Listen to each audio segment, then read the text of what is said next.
I think these speeds are mind-blowing when you try and wrap your head around them or even imagine them. Here's a snapshot of someone's visual representation of what the solar system is doing according to the science and the speeds that I just shared. I think it's pretty wild when you just stop and look at this and think about it, because we're just flying through space. We're just a big rock moving around with other big objects.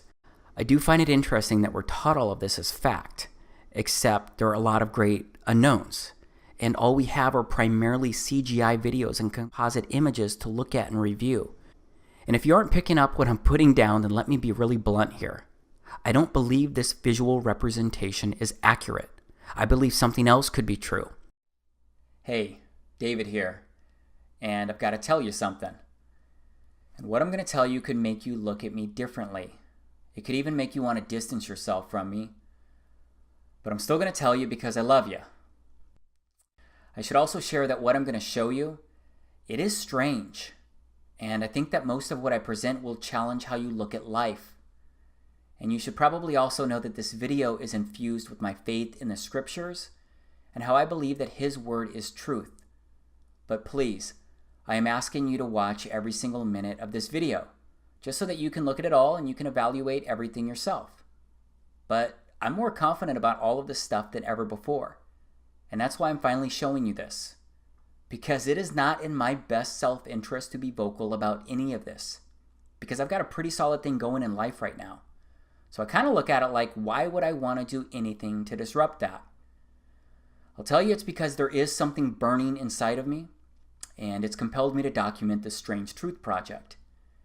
Also, I really feel like I just need to get my record on file. And straight up, I really want to share it with you. That's all I really have to say for now. So, let's get into it. Copyright and fair use disclaimer. This educational video may contain copyrighted material, the use of which has not always been authorized by the copyright owner. We are using this material strictly for educational purposes only. We believe this constitutes a fair use of any such copyrighted material as provided for in Section 107 of the U.S. Copyright Law. In accordance with Title 17 U.S.C. Section 107, the material used in this video is distributed without profit. The views expressed in this video are solely the views of the creator of this video teaching and not to reflect on the copyrighted material directly. Hashtag Team Yahawashai.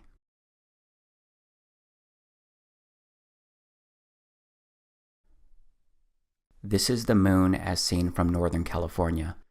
I used my Nikon Coolpix P900 to record this. It's actually pretty amazing how close I can zoom in on it. Just how clearly I can see it, even in the daylight. I can actually zoom in closer to craters to look at those if I wanted. Yeah, I've gotten pretty good at zooming in on this stuff in the sky.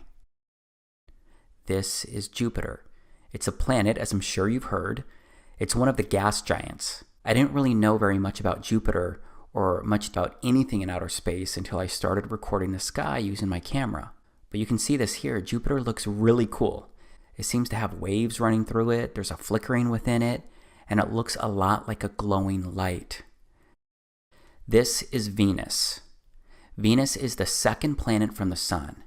It's the second brightest natural object in the night sky after the moon. If you didn't know, Venus is a terrestrial planet, and it's sometimes called Earth's sister planet, or twin, because of their similar size, similar mass, similar proximity to the Sun. Here's Venus slowed down a bit.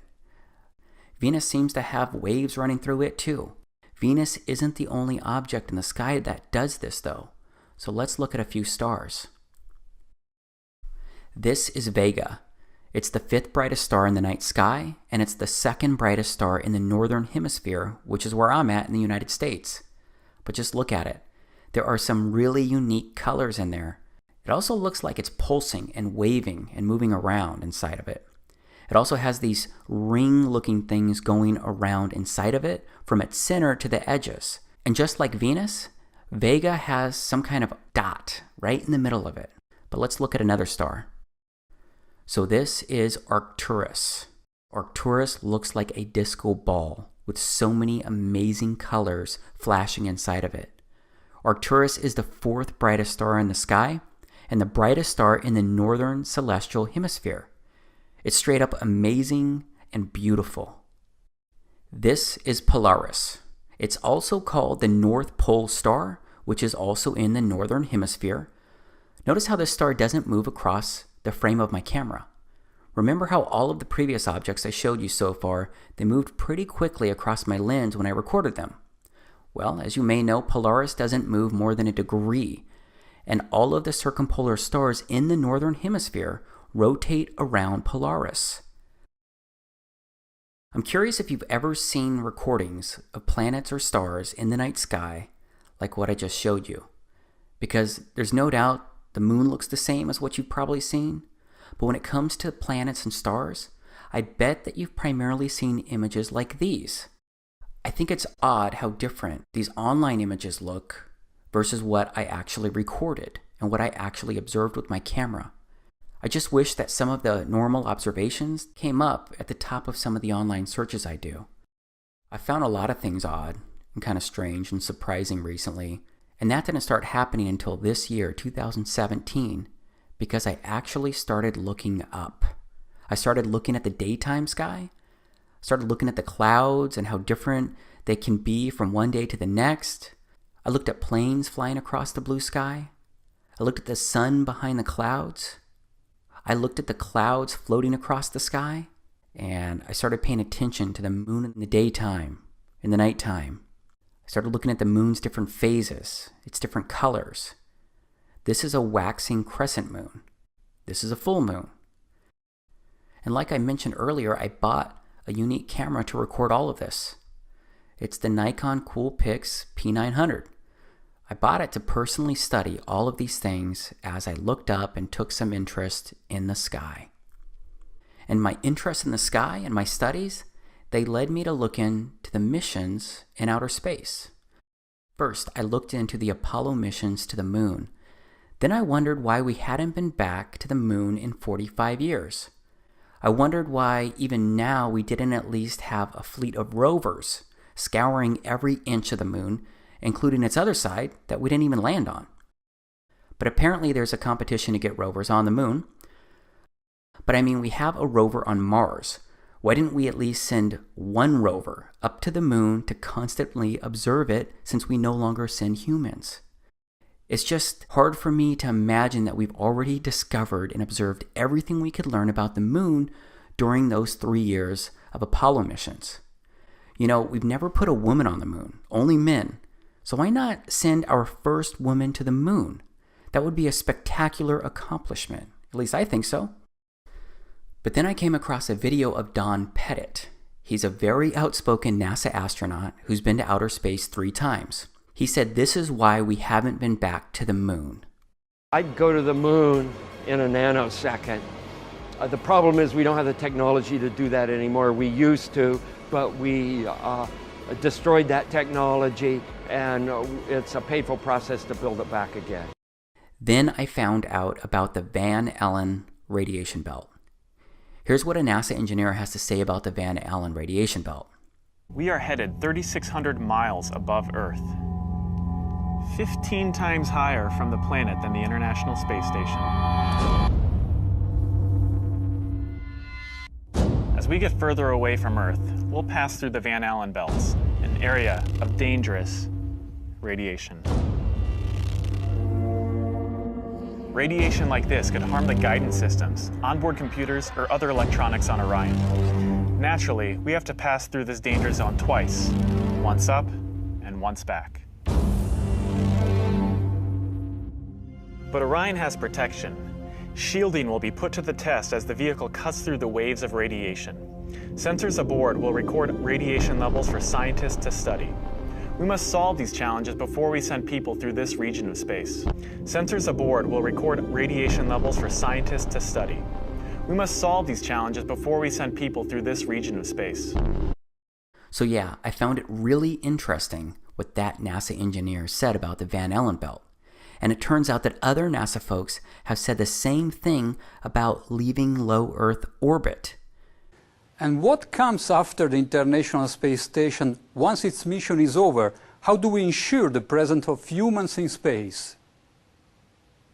Well, that's a great question. The plan that NASA has is to build a rocket called SLS, which is a heavy lift rocket. It's something that is much bigger than what we have today, and it will be able to launch the Orion capsule with humans on board, as well as landers or other components to destinations beyond Earth orbit. Right now, we only can fly in Earth orbit. That's the farthest that we can go. And this new system that we're building is going to allow us to go beyond and hopefully take humans into the solar system to explore. So the moon, Mars, asteroids, there's a lot of destinations that we could go to, and we're building these building block components in order to allow us to do that eventually. The technologies that we're testing out on Space Station are definitely helping us with our goals of going beyond low Earth orbit. So we have a really robust exploration program at NASA. And here's a quick look at the technology that we used to make it to the moon. Here's an image of the command module being rescued in the ocean. This made it to the moon and through the Van Allen belt and back to Earth. Here's video of a command module taking off from the moon. Here are some images I downloaded from NASA's website showing the module and a close-up of the technology that we sent to the moon. So yeah, I was surprised to hear about the Van Allen belt because we went to the moon 9 times and sent 12 men during the Apollo missions from December of 1968 to December of 1972. I'm kind of a detail-oriented guy, so I wanted to learn more about all this because while I'm detail-oriented, I'm also pretty cynical and extremely curious about things that don't immediately click. But I got sidetracked during my research because I came across Neil deGrasse Tyson saying something kind of weird. If you didn't know, Neil deGrasse Tyson is an astrophysicist, and he's pretty well known inside the science community. So here's what he said. So you spin, when you spin pizza dough, it kind of flattens out. Yeah. Gets wider in the middle. And so Earth, throughout its life, even when it formed, it was spinning. And it got a little wider at the equator than it does at the poles. So it's not actually a sphere, it's oblate. And officially it's an oblate spheroid. That's what we call it.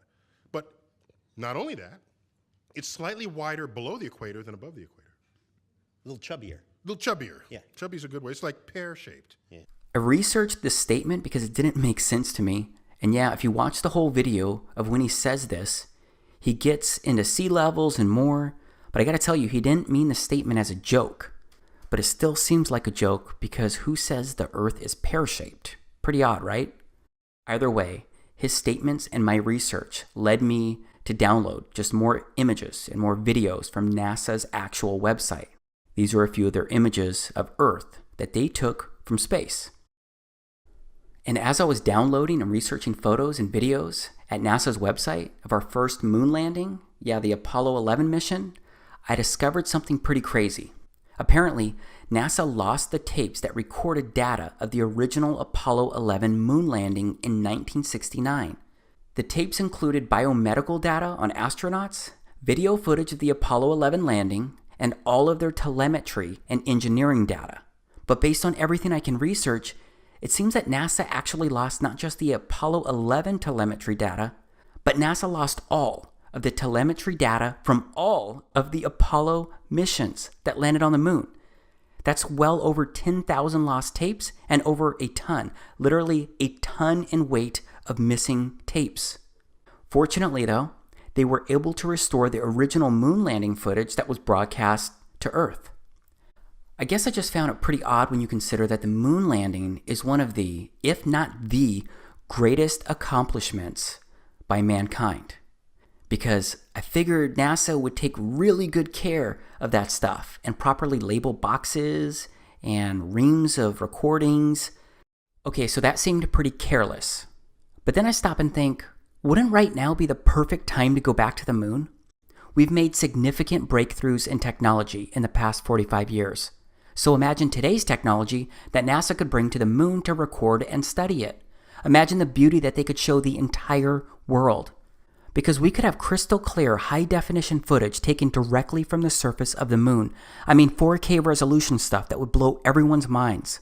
But instead, everyone seems to be okay with not going back. And that's despite the original video of our first ever moonwalks during the Apollo 11 mission being destroyed. And they say the original recordings, they were actually super clear and nothing like the grainy video that was broadcast to millions on television.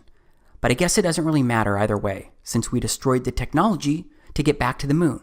That's if you believe what Don Pettit said. So my curiosity compelled me to keep researching all of this stuff. And a lot of what I found, it didn't make a whole lot of sense. Like, why does it look like this flag is flapping or blowing in the wind? And this module taking off looks pretty weird to me. So yes, a lot of the moon landings and stuff surrounding outer space can come across as odd. And yeah, maybe each odd thing can be explained away. It's just that when I look at all of the oddities as a whole, it's a bit creepy. And I say creepy because someone I know and someone I love once said this stuff was creepy when they started looking into it. And all of this creepy stuff made me want to keep researching and keep asking questions. But I ended up asking one question that can get you labeled as a nutcase. It's a question that makes people laugh at you. It's a question that I bet you've already seen coming as you've been watching this video. And that question is, did we really go to the moon? I'm sorry, Jay. I'm sorry. I could see how that would affect your Christmas. I made that whole thing up. What? I'm sorry. I guess I just wanted to seem interesting. I guess there's a real danger of that on this show. There's a pressure. Well, yeah, people come out and they've run out of anecdotes, you know, and they just start making stuff up. Yeah. Like that Neil Armstrong guy. Have you seen him on the talk shows?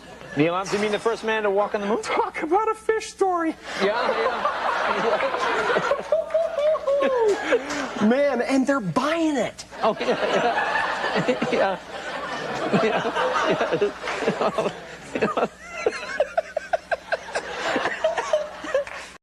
Yep, we all know that people get labeled crazy or get called conspiracy theorists for questioning the Apollo missions or if we ever went to the moon.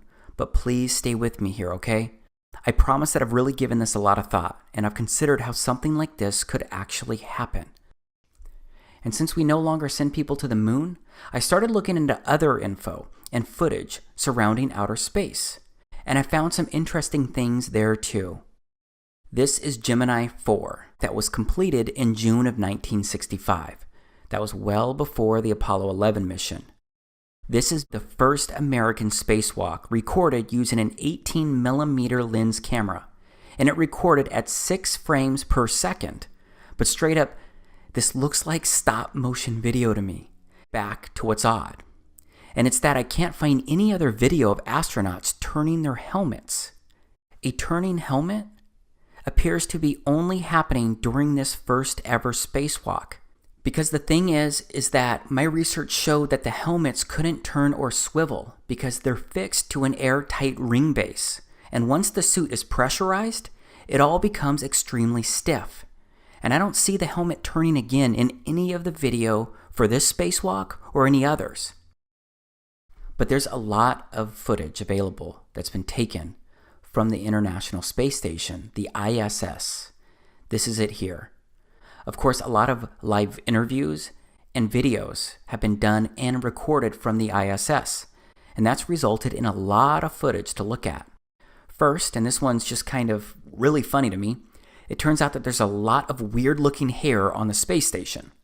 It's like the hair is gelled or hairsprayed up, like straight up, and it's not supposed to move. Why not just let it flow and showcase its weightlessness? Maybe it would get in the way, but there are also ponytails and such, right? You look like you're in a studio, maybe in Omaha, Nebraska or something. The shot is so clear. Is this a hoax? Are you really in space still? See the hair? Okay, this is a good place to freeze for a moment and transition, because things go from questioning weird hair to deeper levels of strange. See the hair? I don't know. We're going to have to do something for you. Yeah.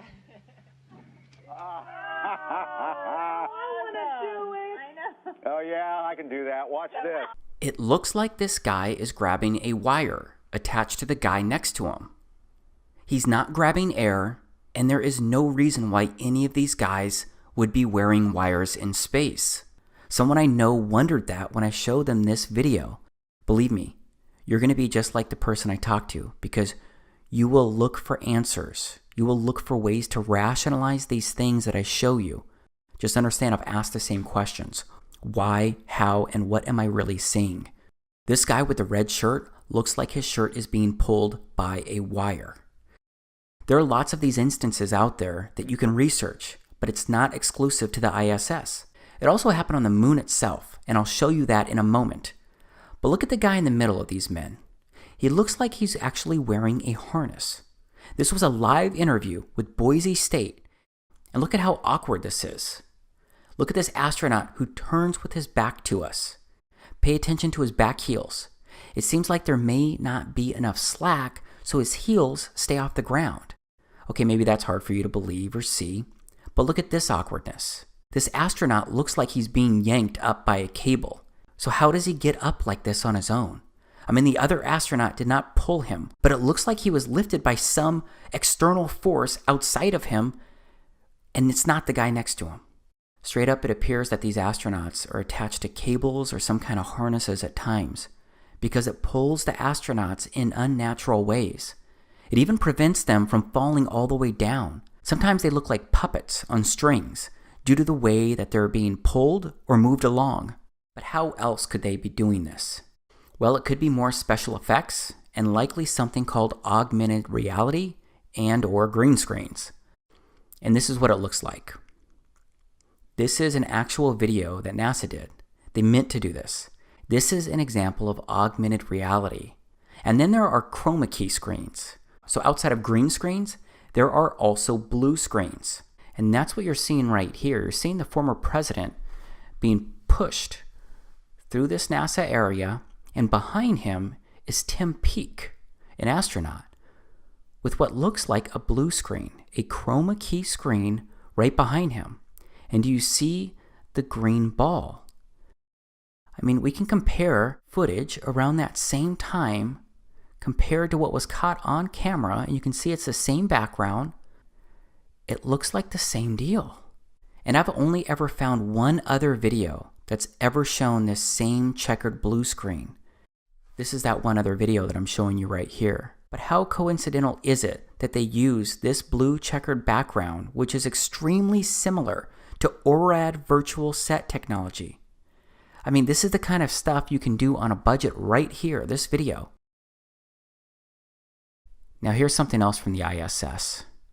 Look at this card floating. This is directly from NASA's YouTube channel. This card, it just doesn't look real.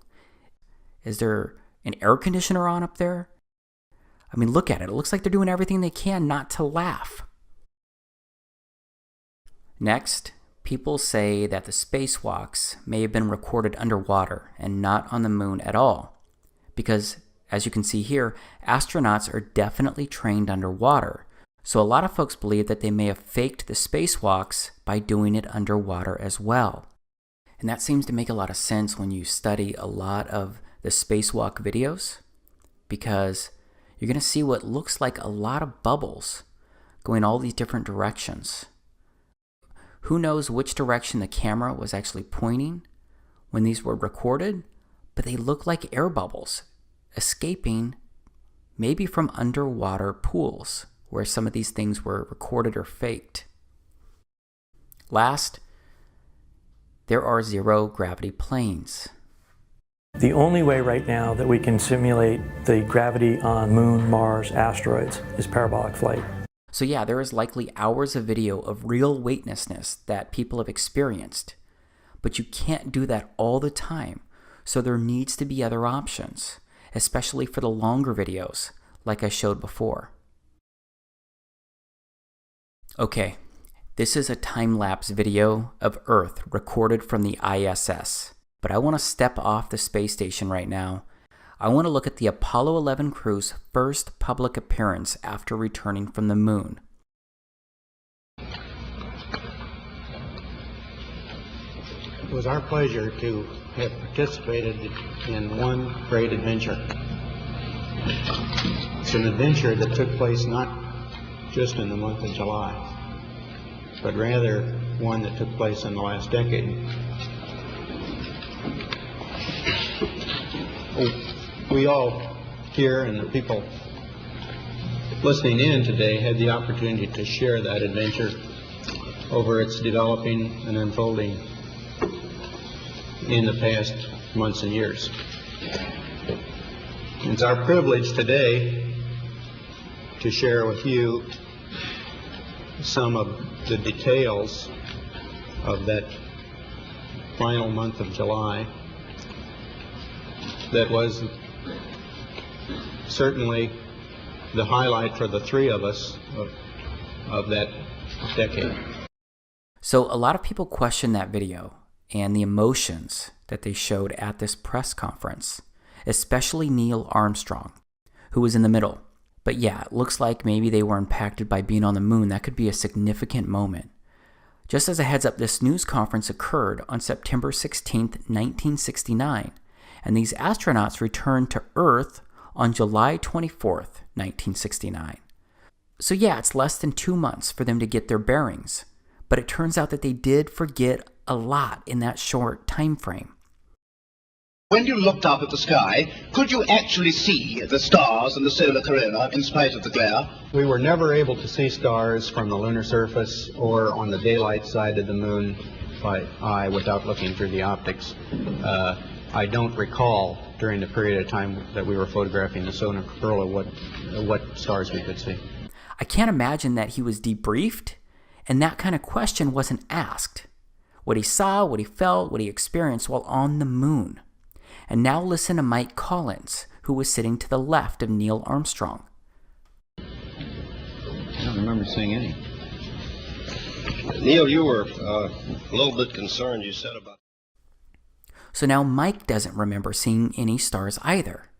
We have to remember that the reporter asked about them looking up at the sky and if they could see the stars based on the circumstances. So Mike Collins' answer has got to apply to his experience in the command module itself because he didn't walk on the moon or go down to its surface.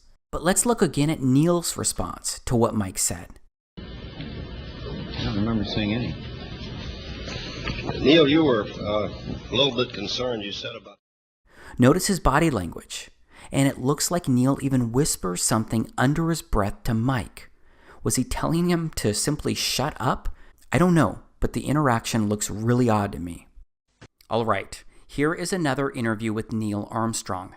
And right after I show you this quick piece, I'll immediately share a few more statements made by other astronauts who shared what they could or couldn't see while in outer space. Mr. Armstrong, I do realize that when you were on the moon, you had very little time for gazing upwards. But could you tell us something about what the sky actually looks like from the moon, the sun, the earth, the stars, if any, and so on? The sky is a deep black when viewed from the moon, as it is when viewed from cislunar space, the space between the Earth and the moon. The Earth is the only visible object other than the sun that can be seen, although there have been some reports of seeing planets. I myself did not see planets from the surface, but I suspect they might be visible. From Mark Cameron. This is from Mark Cameron. Whilst in space, have you ever looked away from Earth into the black void? Yeah. All because the you can time. see. Yeah, Because you can see the stars. Oh yeah. You know, and pretty much all the time you can see the stars.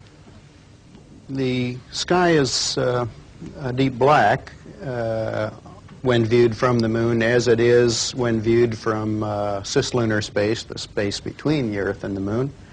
Space, and you're on the sun side of the orbit. The sunlight washes out all the starlight, so you can't see any stars, just like here on Earth. There's all the stars there, and the cool thing is about it, you can see it during the day. Yeah, you can, and there's more than stars. You can see planets. You can see moons. You see the gas Magellan clouds of the you Milky Way see galaxy. the Magellan. Pretty much all the time you can see the stars. Then when you look out into deep space away from the sun, it's the darkest black you can imagine. So this black space you're looking at on your screen right now could or couldn't be what you see when viewing outer space from outer space. I guess you have to go to outer space or walk on the moon to confirm this truth for yourself.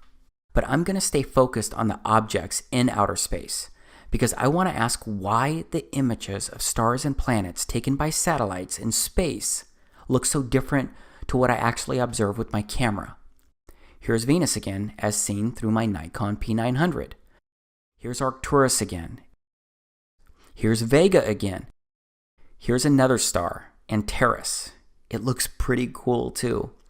I showed you my online research earlier, except I can't find any video of these amazing stars or planets that were taken by NASA. Now we're looking at NASA's website. From 1 million miles away, NASA camera shows moon crossing face of Earth. It says a NASA camera aboard the Deep Space Climate Observatory Discover captured a unique view of the moon as it moved in front of the sunlit side of the Earth last month. The series of test images shows the fully illuminated dark side of the moon that is never visible from Earth. The images were captured by NASA's Earth Polychromatic Imaging Camera, EPIC, a 4-megapixel CCD camera and telescope on the Discover satellite orbiting 1 million miles from Earth. First off, that looks very similar to the same side of the moon that I look at. Be interested to know if it's identical. But here below it says this animation features actual satellite images of the far side of the moon, illuminated by the sun, as it crosses between the Discover spacecraft's Earth Polychromatic Imaging Camera EPIC and telescope. This is supposed to be the moon passing the Earth from 1 million miles away. So yes, at the same time, I'm criticizing and thinking that their video, their animation doesn't even look real, but I'm also still wondering why we just don't have more videos by NASA of outer space itself. But there are some recordings out there. There's the Cassini spacecraft out there near Saturn that recently plunged into Saturn. And then there is the Juno spacecraft observing Jupiter. But I'm sorry, all of these look like CGI images to me. They just don't look real. So these spacecraft are satellites, right? What about satellites in general? I looked up satellites online, and the satellites are all CGI or fake-looking images when I search them. That doesn't prove anything, but it's another place where primarily CGI images are found when you start researching this kind of stuff. And I do think there's a lot more CGI out there because there's more stuff that just doesn't seem right when you start looking into it. Like the SpaceX missions. These are landings recorded by SpaceX and published by them. This is CRS-6. This is CRS-8. This is CRS-10. This is CRS-11. Again, this just doesn't look real to me. And how can a rocket steer a landing like this? These rockets are like huge, massive, heavy sticks. Except they can rocket to the ground in reverse. They can take off right, re-enter, flip around, and come to the ground in reverse and land with this kind of crazy precision using these tiny little fins. They're not even fins. They don't have wings. So yeah, this is a lot that I'm showing you, a lot that I'm asking you to question.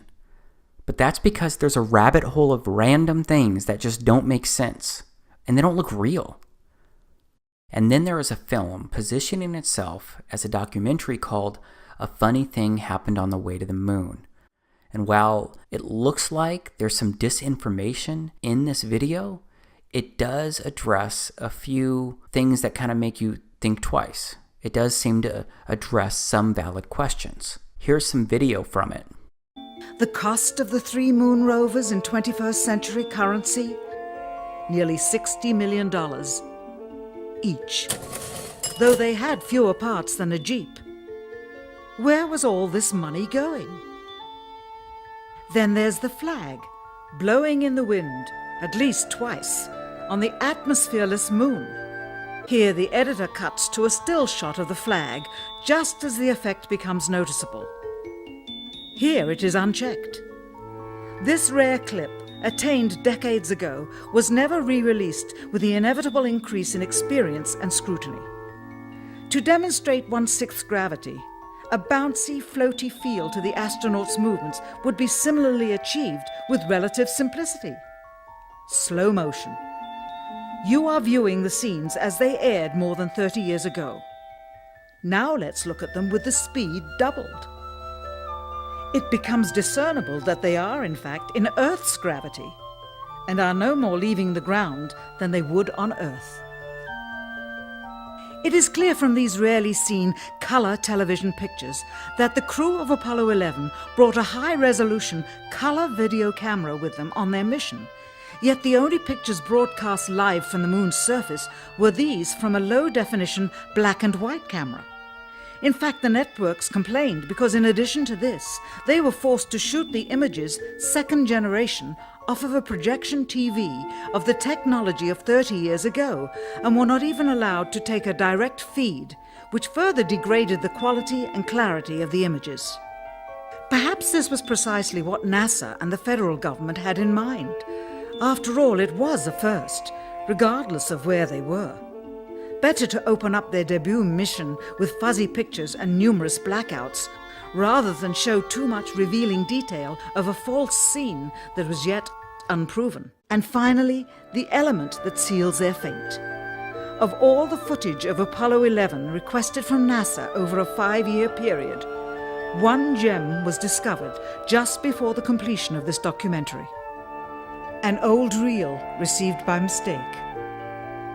It contains the raw or unedited footage of the crew of Apollo 11, Michael Collins, Edwin Aldrin Jr., and Neil Armstrong, staging part of their mission for nearly an hour in living color, with exceptionally clear behind-the-scenes audio of conversations discussing the techniques used to achieve a disingenuous picture depicting the Earth at a distance, in order to falsely demonstrate their far journey from it and their ability to survive passing through the Van Allen radiation belts. It cannot be misconstrued that this staging was done for some other reason prior to the mission, for the reel itself is slated and dated July 18th, 19th, and 20th, 1969, the very days of the mission when they were said to be approaching and achieving lunar orbit. Understand, too, that only about 20 seconds of this raw footage was ever broadcast to the public, and these conversations discussing their deception were believed to be private, until now. Here they discuss that these television transmissions were in fact not broadcast live as everyone believed. They were first screened and edited for playback later. Roger, Neil. We just wanted a narrative such that we can, when we get to playback, we can sort of correlate what we're seeing. Thank you very much. Here they discuss the fact that they have turned out the lights and have blocked out sunlight from entering the spacecraft through the other windows, as to not cause any reflected light to fall onto the spacecraft's wall in the foreground. Okay, very good. Well, we shut out the sun coming in some of the other windows into the spacecraft, so it's looking through the number one window, and there isn't any reflected light. We only have one window that has a view of the Earth, and it's filled up with the TV camera.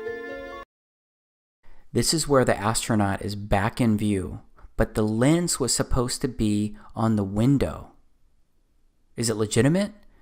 I don't know. There's just so many weird things about the Apollo missions when you research them. And again, I'm not vouching for a funny thing happened on the way to the moon, but it does address a few questions that seem to make sense, that seem to be worth asking. And then there are the space shuttles, which are supposed to be gliders when they re-enter our atmosphere and they land. So space shuttles don't have the appearance of what you would think is a glider, and they make what appears to be lots of crazy loud jet propulsion noises when landing on runways, just like regular jets do when they're landing.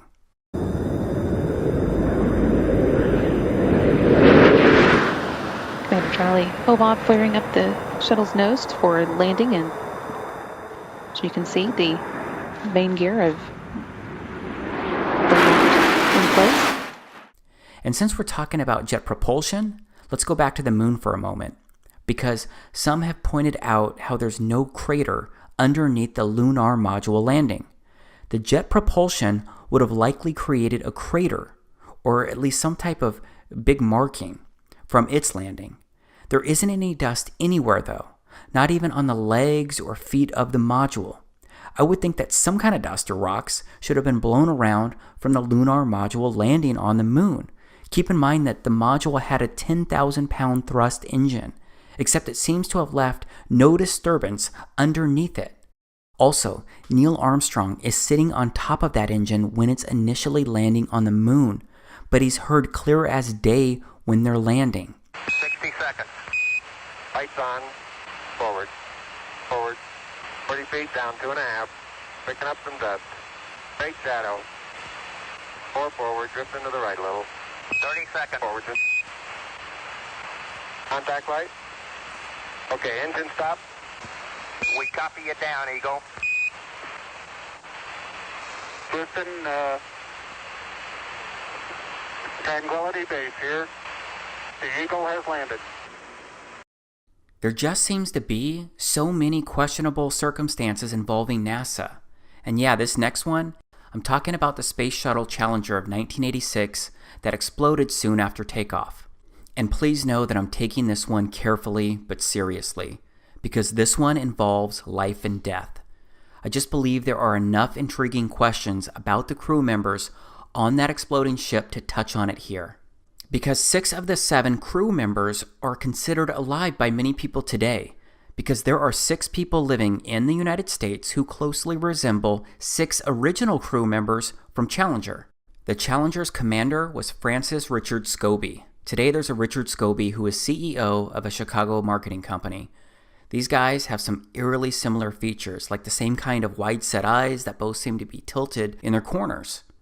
The pilot was Michael J. Smith, and there's another Michael J. Smith living today, a professor, and they seem to look the same. Same smiles, it looks like the same teeth inside those smiles, both have blue eyes, and more. One of the mission specialists was Ronald McNair. It turns out that he has a brother named Carl, who's living today, and they look like they could be twin brothers. Another mission specialist was Ellison Onizuka. He also has a lookalike brother still alive today, and his brother's name is Claude. Another mission specialist was Judith Resnick, and there's a Yale law professor with similar features and identical name living today. And then there was the teacher Sharon Krista McAuliffe. Well, there is a Syracuse professor named Sharon A. McAuliffe who looks a lot like the original crew member with the same first name and last name. Again, I do not take sharing this information lightly, because it is a serious thing when you question if people may have really died. So I don't know about this for sure. I just know that the odds seem pretty crazy that 6 of the 7 crew members have people living today with appropriately similar ages, nearly identical names, and strikingly similar features. And what about the fact that we're now planning to send humans to Mars, and we want to colonize it? So forget about inhabiting the moon, which would be way easier because it's way closer and we've already put people on the moon, but instead let's go inhabit Mars, which is much further away and way harder to get to. So everything I've shared so far, to me it's really bizarre and odd. Much of it doesn't add up, if you ask me, but still, many of you will find explanations. There's a lot of info out there, but based on what my eyes have seen, based on using my own personal logic, even if I wanted to eliminate half of the things I just showed you as untrue, I simply can't explain away the other half as untrue because there is too much that just doesn't make sense in my head. But after looking over all of the information and evidence surrounding our explorations into outer space, the moon landings, and what science teaches me about it all, based on what I can actually observe and prove myself, I'm now at the point where I don't believe we ever went to the moon. I don't believe we've gone to outer space in the way that they tell us. I don't believe an International Space Station is orbiting the Earth. I don't believe it's possible. And there are many more extremely compelling reasons why I believe this, beyond the limited information that I've presented so far here. Of course, I promise to show you much more here, but I want to pause before moving on, because this information may be new to you, and that can make it hard to believe or even consider. You may be laughing at me right now, or wondering when Dave lost his mind and went full conspiracy theorist. I used to think that it was crazy before I started researching all of this. But what if it was possible? What if what you've been told was not the truth? Or maybe it was full of half-truths? Would it be the first time that someone lied to you? Would it be the first time that your government lied to you? It's easy for me to say that, especially when you may be thinking the opposite. But no matter what, I'm the one making these claims, so I need to present more information to show how all of the pieces could fit. So please just stay with me here, because we've barely touched the first layer of how odd and bizarre things may really be.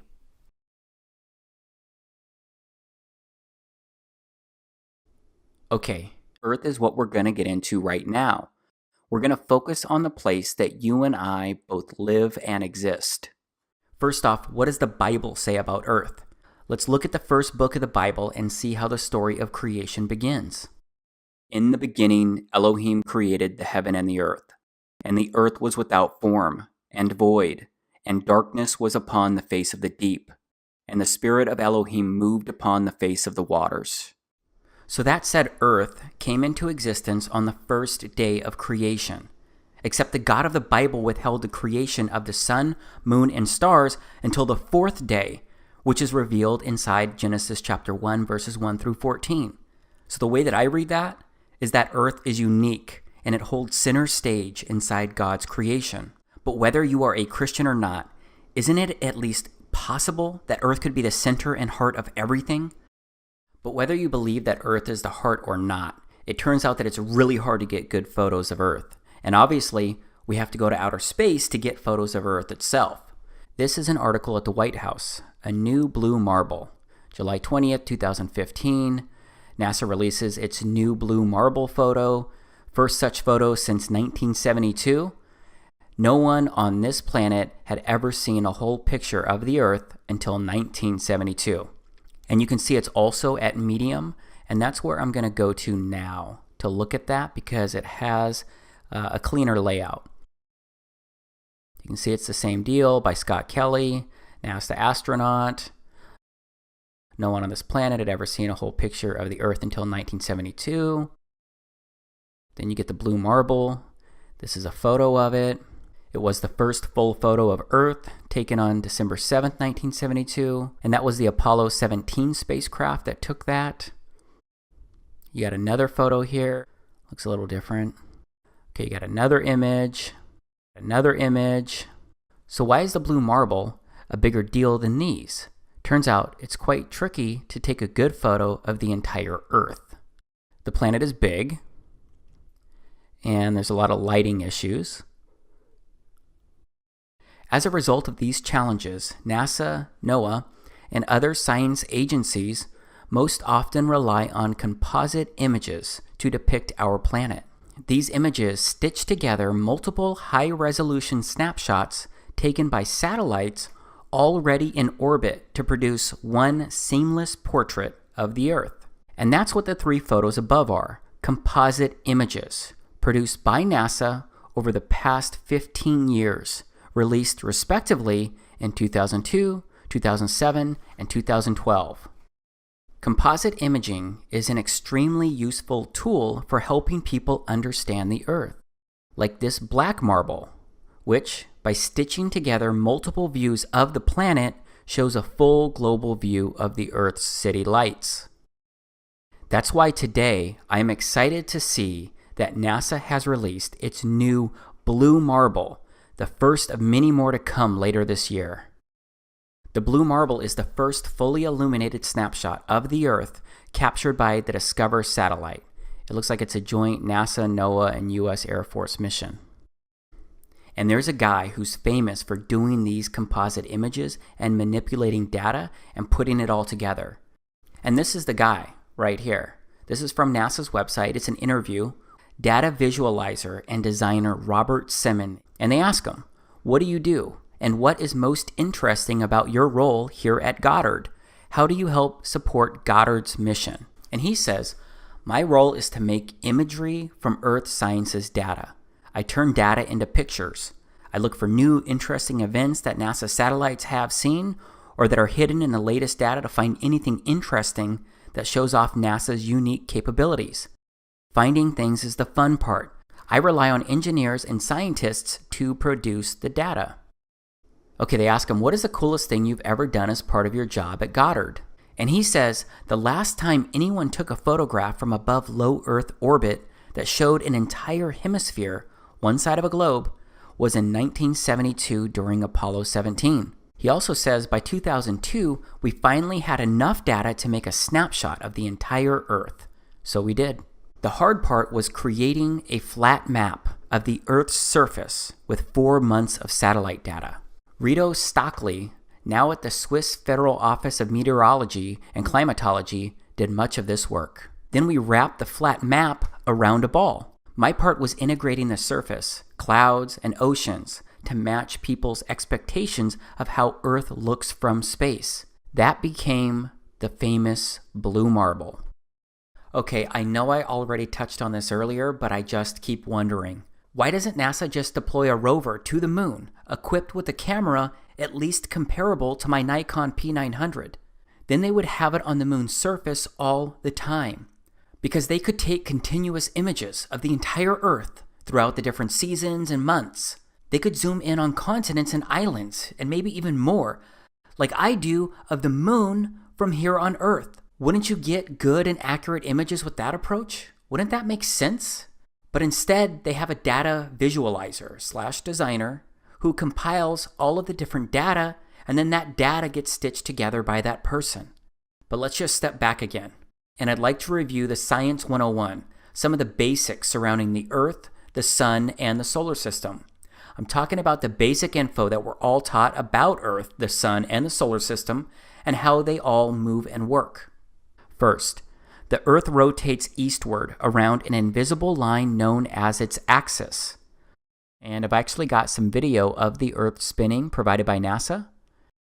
This is an official video by NASA of the Earth spinning. It was captured over a 25-hour period. It is really, really hard to see any of the continents in this video. I guess it was just too cloudy for those 25 hours. Okay, now I'm looking at live science. How fast does Earth move? As passengers on Earth, we are all carried around the sun at a mean velocity of 66,600 miles per hour. Add that dizzying notion to the fact that we are spinning at the equator at a 1,000 miles per hour clip, an action that causes the planet to bulge outward. Of course, these velocities are relative to the sun and to the poles, respectively. Okay, how fast is Earth moving? Let's look at that again. As an Earthling, it's easy to believe that we're standing still. After all, we don't feel any movement in our surroundings. But when you look at the sky, you see evidence that we are moving. Okay, how fast are we spinning? I just went through this, but it's interesting to see another source. And it talks about, depending on where you're located, right? Sun and galaxy move too. To blow your mind even more, the sun has an orbit of its own in the Milky Way. The sun is about 25,000 light years from the center of the galaxy, and the Milky Way is thought to be about 100,000 light years across. We are thought to be about halfway out from the center, according to Stanford University. The sun and the solar system appear to be moving at 200 kilometers per second, or at an average speed of over 500,000 miles per hour. The Milky Way too moves in space relative to the other galaxies. In about 4 billion years, the Milky Way will collide with its nearest neighbor, the Andromeda Galaxy. Everything in the universe is therefore in motion. Now let's go back to the Live Science article. How fast does Earth move? Let's touch on the velocities and why we don't feel them. The reason we don't feel the rush is the same we aren't pinned to our seats while in an airplane moving at a constant speed. Velocity can only be measured with reference to another object moving at a different velocity, and we cannot feel velocity while in a constant frame of reference. This is why it might be news to you that our entire solar system is whizzing around the center of our galaxy at a fairly inconceivable, well, it's over 500,000 miles per hour. The galaxy is also moving with respect to other galaxies in the universe. And for all we know, the whole universe is moving, but now we're getting into great unknowns. Okay, so I just went over a lot of numbers, but it's all basic stuff. But that's pretty fast, right? I do think that it's kind of odd that we don't feel any of that spinning or rotation. I think these speeds are mind-blowing when you try and wrap your head around them or even imagine them. Here's a snapshot of someone's visual representation of what the solar system is doing according to the science and the speeds that I just shared. I think it's pretty wild when you just stop and look at this and think about it, because we're just flying through space. We're just a big rock moving around with other big objects. I do find it interesting that we're taught all of this as fact, except there are a lot of great unknowns, and all we have are primarily CGI videos and composite images to look at and review. And if you aren't picking up what I'm putting down, then let me be really blunt here. I don't believe this visual representation is accurate. I believe something else could be true, and it's all based on the foundation that we never went to the moon. It's all based on the belief that we have not explored outer space, because I do not think outer space exists as we've been taught. As a result, I believe something else when it comes to Earth, this place that we live on. And now it's time for me to share what I believe. It's something that may compel you to give me a hat made out of tinfoil. This may also compel you to laugh at me again, maybe even more than when I shared my belief that we've never been to the moon. My statement may compel you to shut off this video right now, but please, I am asking you to just keep watching until the end of it. And yes, I recognize that this is going to sound very out there when you hear me say it. You're going to ask a lot of questions immediately. You're going to wonder what my claim would look like if it was true or even possible. But if you know me, you know that I am an over-researcher. You know that I'm the kind of guy who needs to understand how all of the pieces fit. So please, just know that I will begin to help make sense of it all and share lots of information immediately after I make my statement, or better yet, after I pose my question. Okay, here is my question. What if the Earth was flat? No, I am not kidding. Most people imagine something like this when they hear flat Earth. But my research shows it's nothing like this here, because there's no edge that people can fall off. It doesn't really look different than anywhere you've ever visited on the Earth. Again, I know this is an out there statement, but I promise I will provide detailed information on how this could work and what it could look like. I'll also share a map with a full breakdown. But before I go there, I need to go over some really important reasons why the spinning globe Earth model that we've been taught has issues. It may be stuff that you've questioned before, and it probably includes stuff you haven't considered. Yes, we're looking at this again. For all of my fellow Christians, just think about this visual representation in regards to the story of creation, and consider how just moments ago I shared Genesis 1 and how Earth came into existence on the first day of creation. I mentioned how the God of the Bible withheld the creation of the sun, moon, and stars until the fourth day. So if Yahweh created the sun on the fourth day, then what was the Earth rotating around for 3 days prior? Well, maybe Earth is special. And like I mentioned moments ago, it holds center stage in God's creation. And maybe Earth is not moving or rotating around the sun. Now let's keep this visual representation of the solar system in mind as I share some more important information, and it's related to the sky and what we can actually observe. So again, we know that there is a North Pole star. It's called Polaris, Alpha Ursae Minoris. Remember, this is what Polaris actually looks like. And remember, it doesn't move across the sky. It just stays there. And all of the stars in the northern hemisphere rotate counterclockwise around this star. But remember that the Earth rotates on its axis. And its axis runs from the North Pole star, Polaris, all the way down to the South Pole star, also known as Polaris Australis or Sigma Octantis. But I'm not sure many people think about these North and South Pole stars and how they work in relation to the Earth.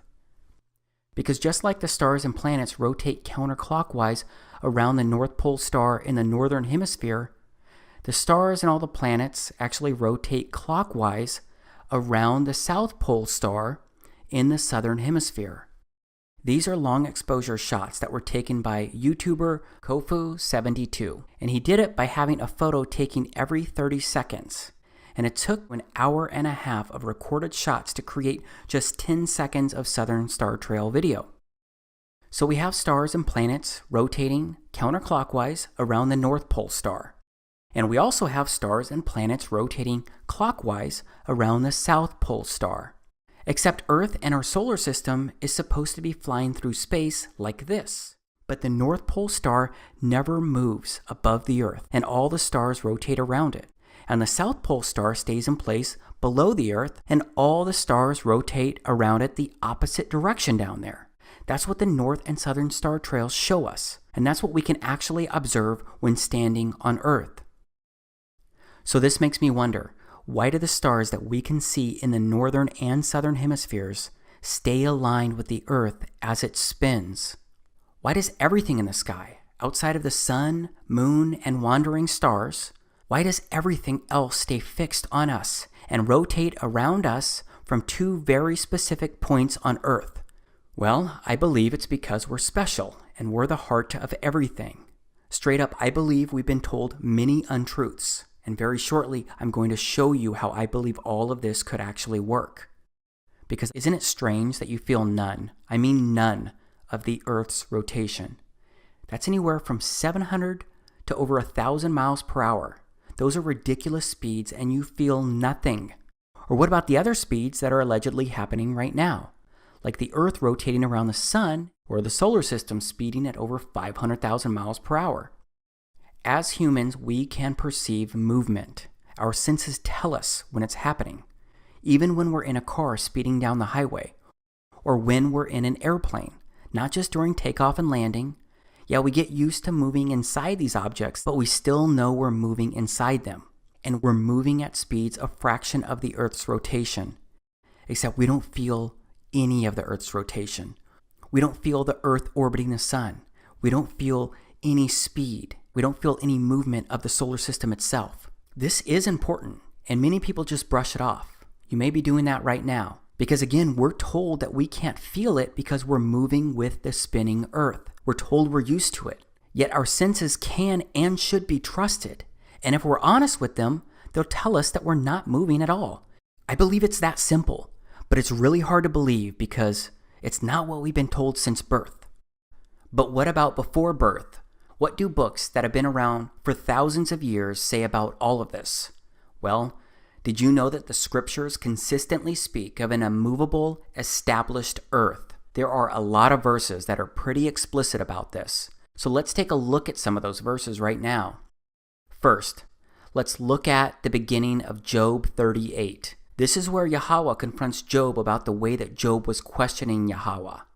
Then Yahweh answered Job out of the whirlwind and said, "Who is this that darkeneth counsel by words without knowledge? Gird up now thy loins like a man, for I will demand of thee, and answer thou me. Where wast thou when I laid the foundations of the earth? Declare, if thou hast understanding. Who hath laid the measures thereof, if thou knowest? Or who hath stretched the line upon it? Whereupon are the foundations thereof fastened? Or who laid the cornerstone thereof? When the morning stars sang together, and all the sons of Elohim shouted for joy? Or who shut up the sea with doors, when it brake forth, as it had issued out of the womb? When I made the cloud the garment thereof, and thick darkness a swaddling band for it, and brake up for it my decreed place, and set bars and doors, and said, Hitherto shalt thou come, but no further, and here shall thy proud waves be stayed. Hast thou commanded the morning since thy days, and caused the dayspring to know his place, that it might take hold of the ends of the earth, that the wicked might be shaken out of it? It is turned as clay to the seal, and they stand as a garment." So Yahweh speaks of foundations, and the foundations of the earth being fastened, and a cornerstone being laid. He speaks of the ends of the earth. Yahweh, the God of the scriptures, basically says to Job, "Who are you to question how anything on earth works when you weren't even there when I created this place?"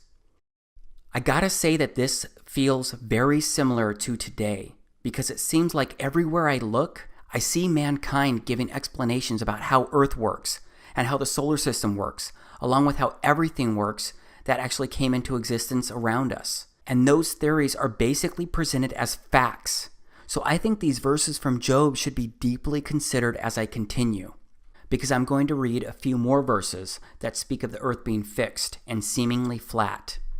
This is 1 Chronicles 16:30. Fear before him all the earth. The world also shall be stable, that it be not moved. This is Psalms 93:1. Yahweh reigneth. He is clothed with majesty. Yahweh is clothed with strength. Wherewith he hath girded himself. The world also is established, that it cannot be moved. This is Psalms 96:10. Say among the heathen that Yahweh reigneth. The world also shall be established, that it shall not be moved. He shall judge the people righteously. This is Psalms 104:5. Who laid the foundations of the earth, that it should not be removed forever? This is Psalms 19, verses 4 through 6.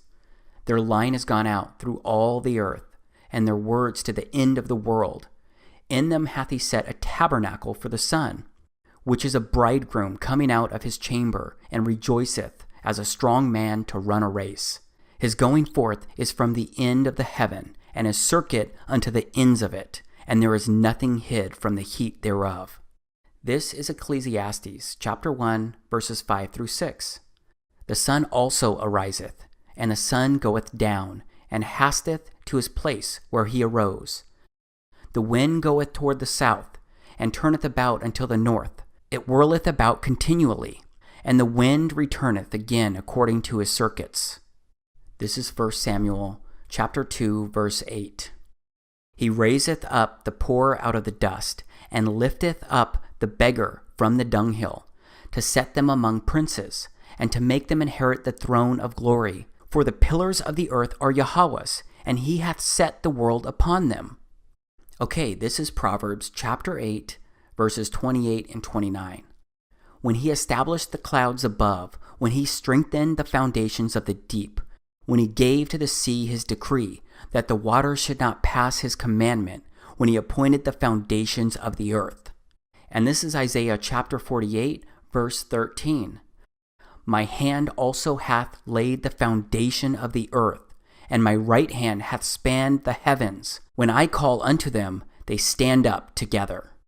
So it seems like the scriptures keep saying that the earth is established, it has foundations, it is on pillars, and also that it's the sun going up and down on his circuits that he created. But as I keep emphasizing, we're taught that the earth is constantly moving, spinning around, and that the earth is flying through space, and it's orbiting the sun, and that the universe is constantly expanding. But the Bible says the earth does not move from its pillars and foundation. I cannot find it anywhere in the scriptures where it says that the earth is round or spinning or moving. However, there is one specific verse that most people point to when using the scriptures to try and support a ball earth in outer space. It's Job 26:7. He stretcheth out the north over the empty place, and hangeth the earth upon nothing. Okay, so people use that to support that the earth, it's in outer space. But it doesn't speak anything about the earth spinning or moving or anything like that. Everything else in the scriptures say that it is firm, fixed, immovable, it has foundations, it has pillars. So I don't think it's a strong argument here. Plus, if you look at the book of Enoch, you will see scriptures that actually complement this area right here in Job, because Enoch comments about how he was shown beyond and above the heavens, and he comments that there is nothing above or below. So I look at all of this, and I think, if you believe that the scriptures are the holy inspired words of our Creator, then I find it confusing for people to believe that our Creator would have had Job document something that contradicts so many other verses. So based on everything that I can find and research inside the scriptures, an established and immovable earth seems to be biblical truth. Also, my research has shown me that from the very beginning, ultra-Orthodox Christians believed this as well. They seem to have been flat earthers. Because my research shows that the flat earth implications of the Bible were rediscovered and popularized by English-speaking Christians in the mid-19th century. And then their conclusions were dramatically confirmed by the rediscovery of Enoch among the Dead Sea Scrolls, which I'll touch on shortly. But even if the earth was round and spinning through space, does it really make sense for our Creator to leave out and omit this critical information? I don't think He would do that. And it appears, based on everything that I've read inside the scriptures, that He told us what the truth really is here. But we accept the globe Earth model, the planets, the stars, the solar system, and outer space in general, because we're taught it as truth from childhood to adulthood. It's reinforced over and over again. But as you can see here, the current popular belief of the Earth being a ball flying through space is only about 500 years old. It's relatively new compared to the existence of this Earth. But maybe you're thinking that people before this period of time had no idea how Earth worked. Maybe you think that they were clueless because they couldn't explore Earth or outer space like we allegedly do today. Well, I don't believe that people were ignorant about how this Earth worked or how it was created, because I believe they've been told by Yahweh, our Creator. Because there's documentation dating back over 2,000 years. I'm referring to the Dead Sea Scrolls that I mentioned a moment ago. These Dead Sea Scrolls were discovered in 1947 when 11 caves were discovered near the Dead Sea. And these 11 caves ended up containing nearly 1,100 ancient documents, which have been dated to as early as 3rd century BC, before Christ. And these scrolls included fragments from every Old Testament book except for the book of Esther.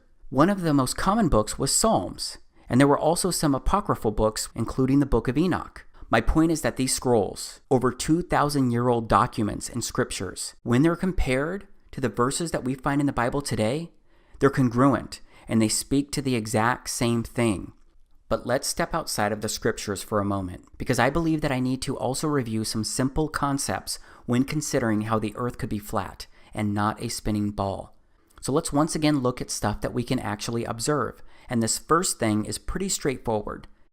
It has to do with water, because water, it always finds its level. Yes, water always finds its level. And doesn't water always flow downhill because that water is seeking its level?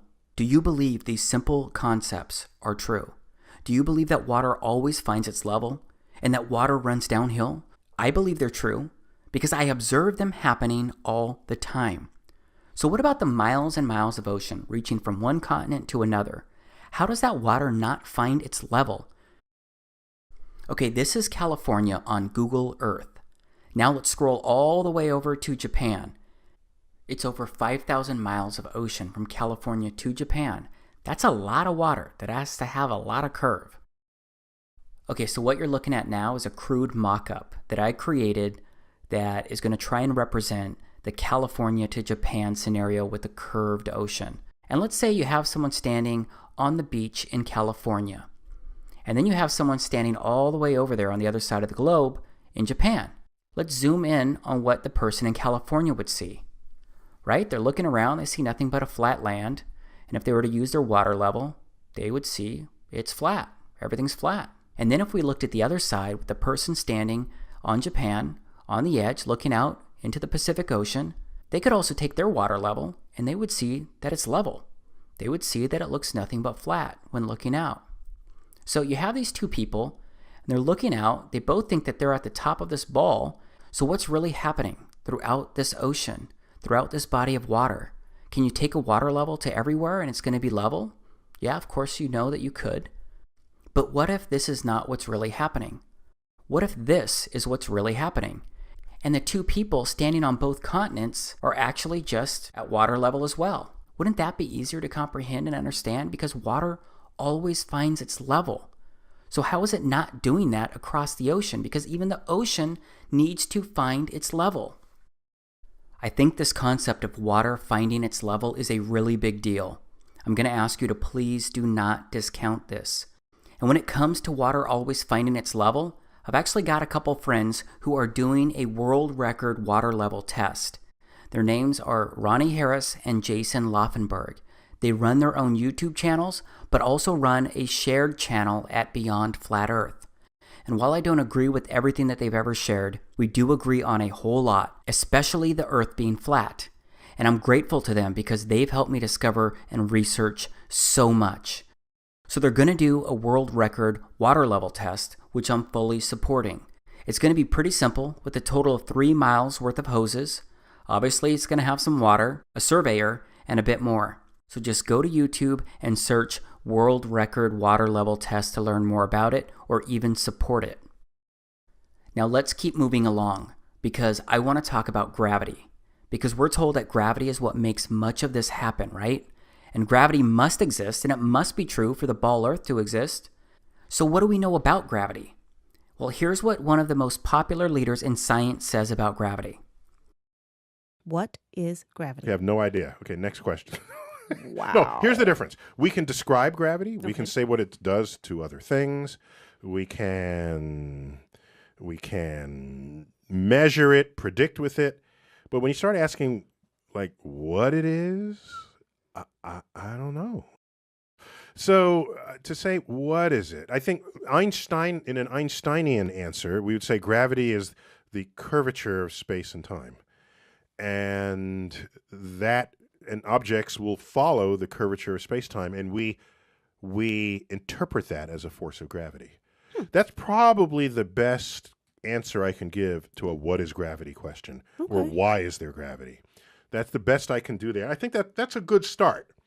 And I can also say that Einstein noted that matter tells space how to curve, space tells matter how to move. Okay, are you confused yet? Apparently, I need to be an astrophysicist to understand or attempt to explain gravity.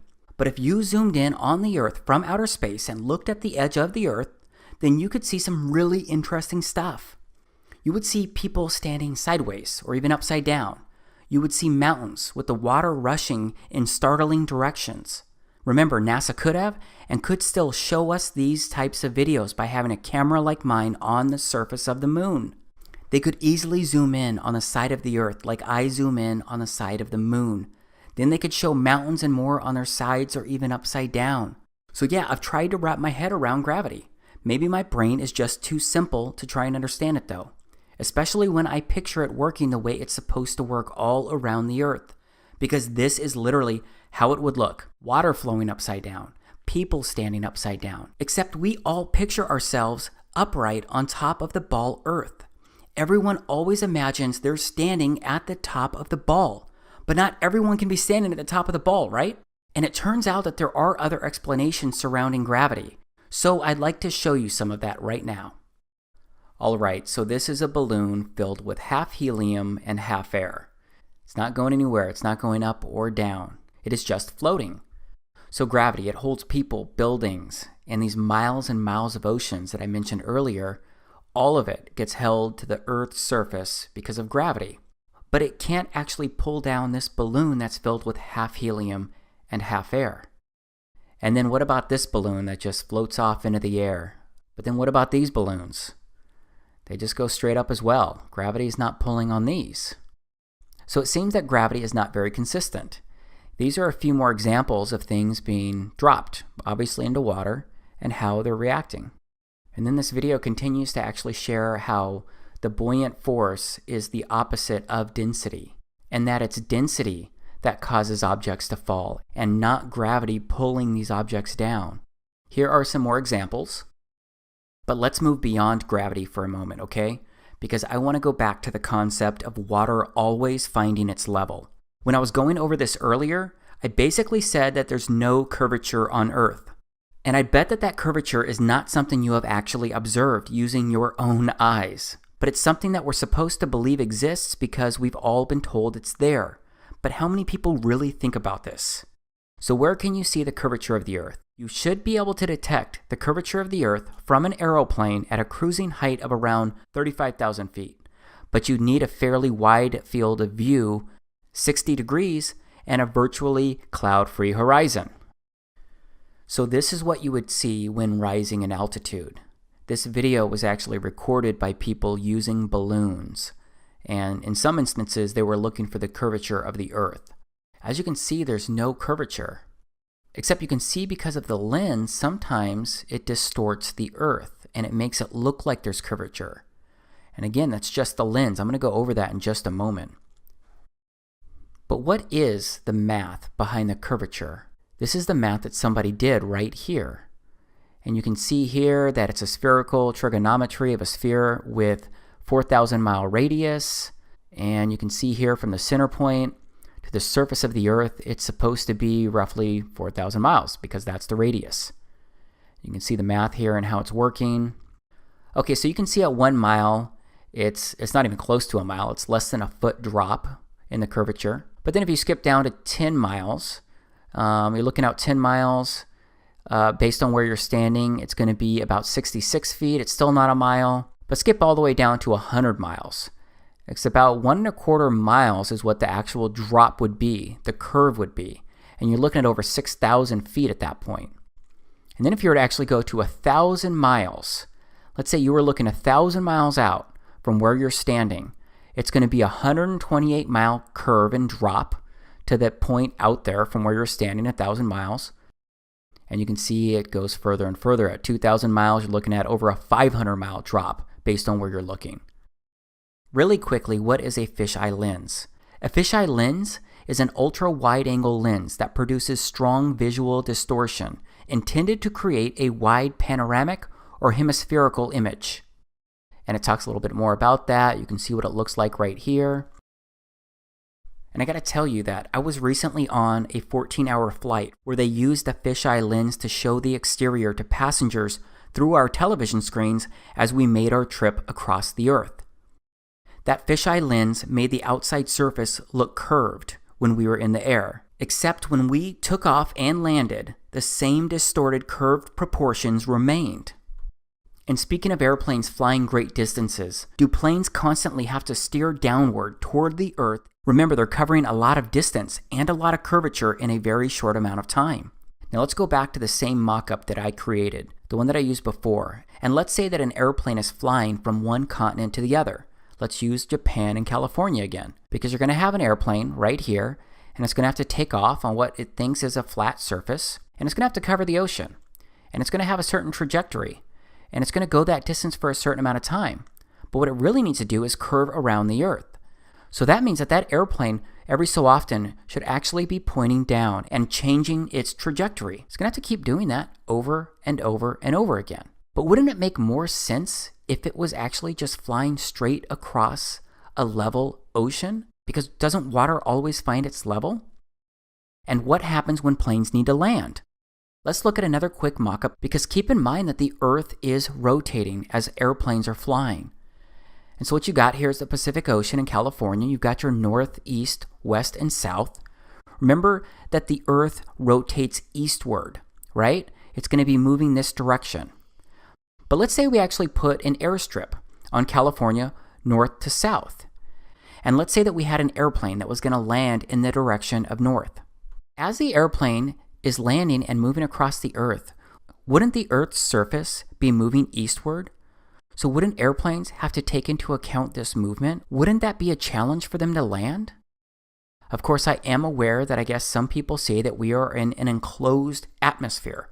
So the atmosphere itself is moving with the Earth. But I still think about these kind of things, and it doesn't make complete sense.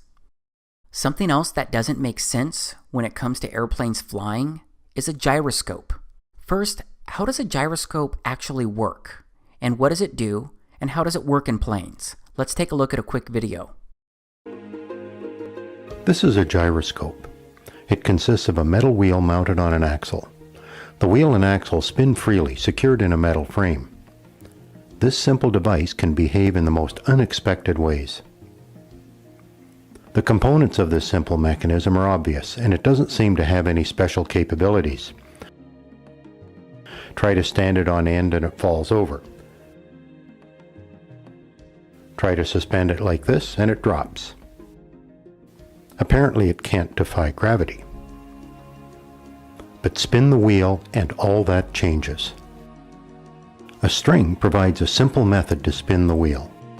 The first thing I notice about the spinning gyroscope is that it resists attempts to change its position. A resistive force appears when I attempt to tilt or rotate the gyro. Now when I stand it on the tabletop, it stays vertical. The spinning wheel is creating a force that holds the gyroscope upright. When the wheel stops, the force disappears and the gyroscope falls. Incredibly, this force will support the gyroscope like this. It appears to be levitating. A spinning gyroscope will balance on a string. You can even lift the gyroscope with a string looped around one end.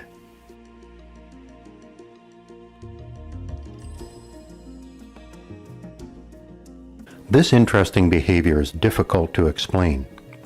Physicists have determined that a rotating wheel has angular momentum, similar to the momentum that a stone flying through the air has. To change the direction of the stone requires a force. Similarly, changing the orientation of the rotating wheel requires force. The spinning wheel prefers to stay oriented as it is, and it resists any attempt to change that orientation. The fact that gyroscopes will maintain a particular orientation in space is very useful. In modern aircraft, an inertial guidance system uses spinning gyroscopes to monitor and control the orientation of the aircraft. The gyroscope is suspended in a special cage that allows it to maintain its orientation independent of the aircraft's position. If the aircraft rolls, electric sensors and contacts connected to the gyro send information to the pilot about the aircraft's orientation. Now let's go back to my previous example of flying from Japan to California and consider a couple other items. Remember, it's over 5,000 miles of ocean from Japan to California. And the curvature math says that with right at 4,000 miles of distance, there will be right at 4,000 miles of curvature from your starting point to the ending point, assuming that you're actually traveling 4,000 miles of distance.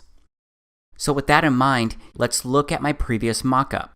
Here's the airplane taking off, and remember, the Pacific Ocean must be curved based on what we're taught. So the airplane flying across these thousands of miles would need to keep pointing down due to the 5,000 miles of distance and thousands of miles of curvature below. So how can a gyroscope be properly calibrated on a globe Earth when there are thousands of miles of curvature? How does it work when the Earth is always spinning? Is the gyroscope constantly correcting itself? Is it constantly resetting itself? Is it constantly stopping and recalibrating itself?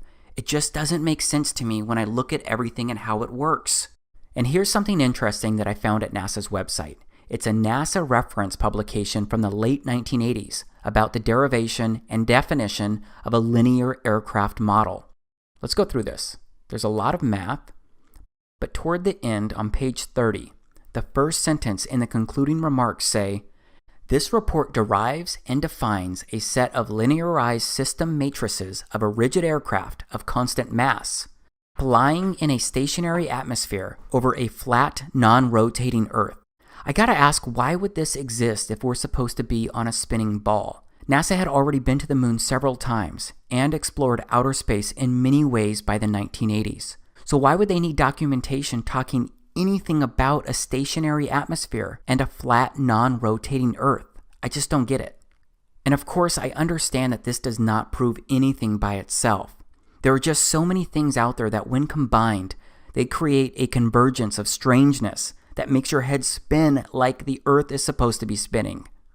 So yeah, all of this stuff is strange because whenever I look out a car, all I see is a flat horizon. And whenever I look out a plane's window, all I see is a flat horizon. Everywhere I look, I see a straight or flat horizon. The Earth appears flat to me based on everything that I can actually observe. And just look at these Bolivian salt flats, which are the world's largest salt flat at over 4,000 square miles. It has an extraordinary flatness, with the average elevation variations within about 3 feet over the entire area. And it seems as if stuff isn't really dropping down at a curve, out of our view of distance either. Because to me it seems like we can only see a few miles out, and then things start to get hazy, unless you go higher. Because when you go higher in altitude, that's when your circle of view increases, and you can see further out. Except based on the Earth's curvature using this math, the land should start dropping from wherever you're standing on a ball Earth. Even if you're looking 40 miles out, there should be at least 1,000-foot decline due to the curvature, even if it's a small gradual decline for only a mile.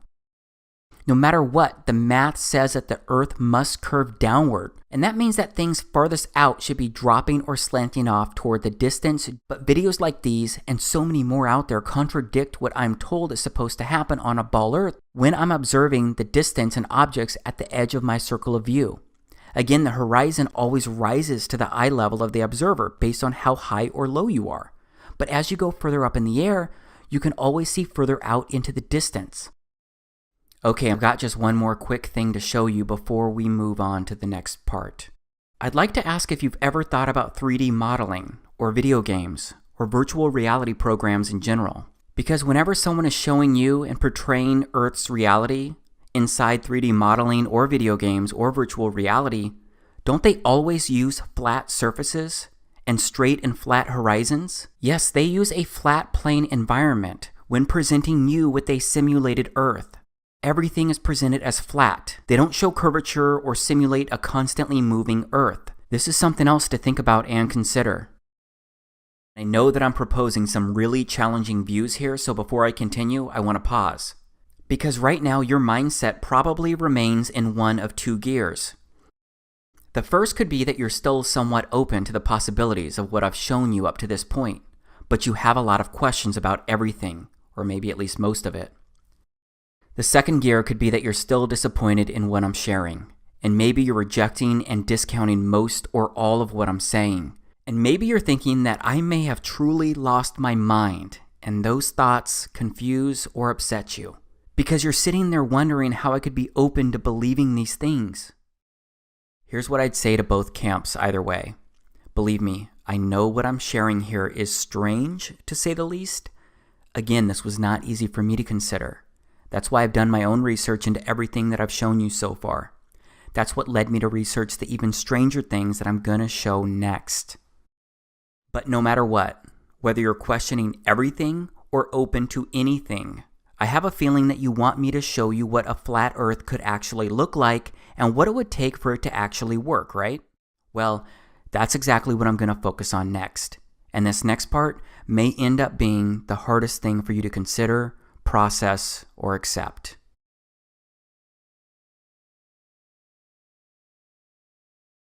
So at this point, you know the challenges that I see in this model of the Earth, the Moon, the Sun, and the solar system.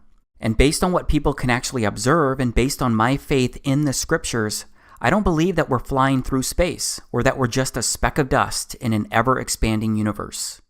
And I've offered examples and reasons why I believe so much of what we've been taught just doesn't seem to make complete sense. Except I've challenged you to consider that the Earth could be flat. And because of that, I've promised to show you how a flat Earth could actually work and what it could look like. And I'm going to do that here inside this part. But in order to show you that viewpoint, I need to reveal something else regarding this unique place that we all live. Because this something else is a foundational element for a flat Earth to be possible. And that means that things are going to stay strange. Because I'm going to tell you something that you may find even more out there than a fake moon landing. This may be interpreted as more out there than the Earth being flat. Because here's where I tell you that based on everything I've researched and everything I've discovered so far, and everything that I've been able to observe up until this point, it appears that we are living in a simulation. How do you think will virtual reality tie in the future of transportation, which you are working on? Thank you. Well, maybe we're in a simulation right now. Yeah. Yeah. Yeah, seriously. So, following the other speakers, I have a change of pace, a little bit of a fun talk. And what I'm going to try and do is convince you you're a simulation and that physics can prove it. Okay. So, instead of a usual uplifting talk, this is a different kind of talk. Okay.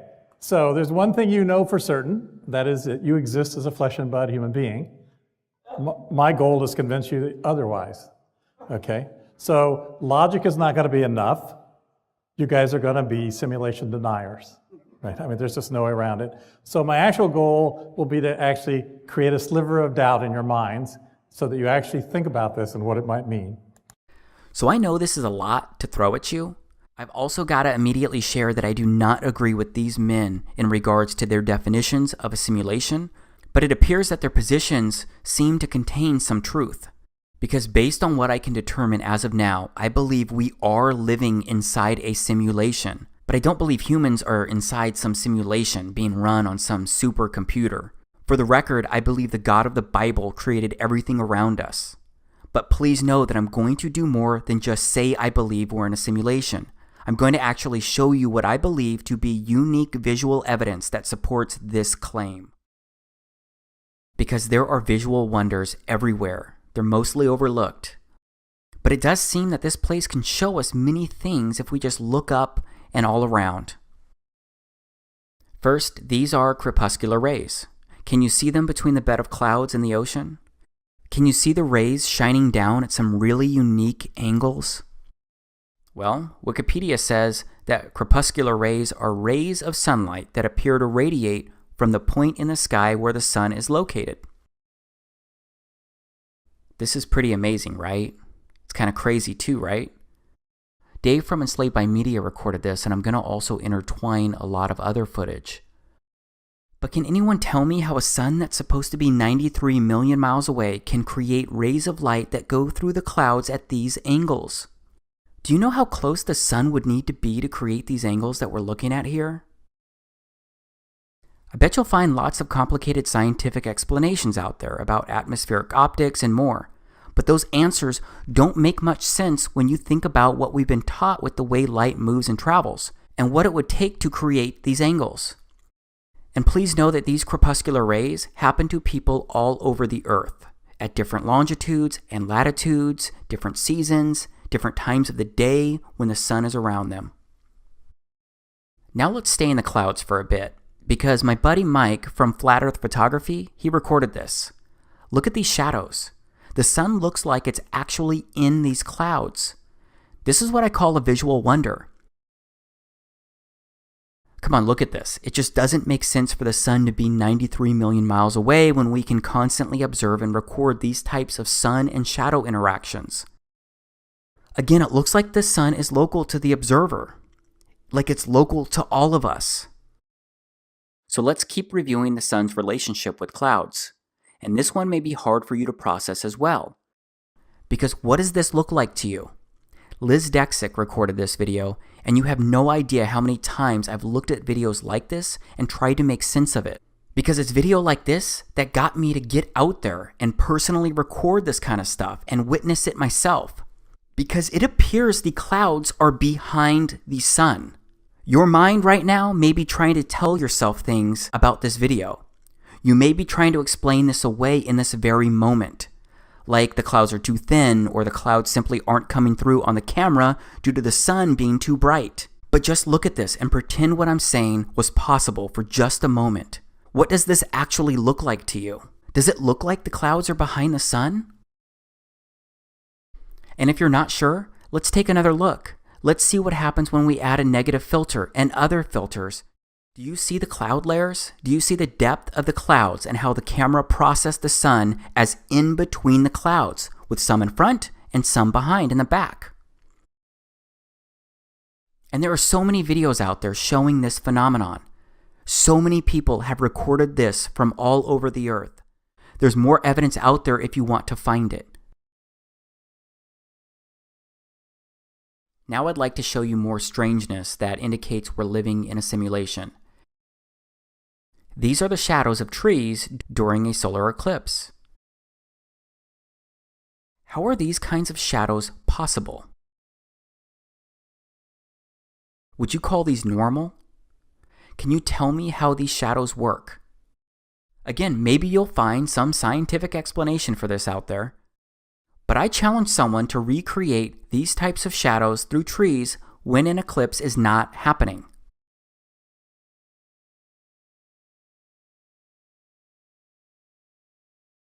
And then there are also shadow bands that occur during solar eclipses.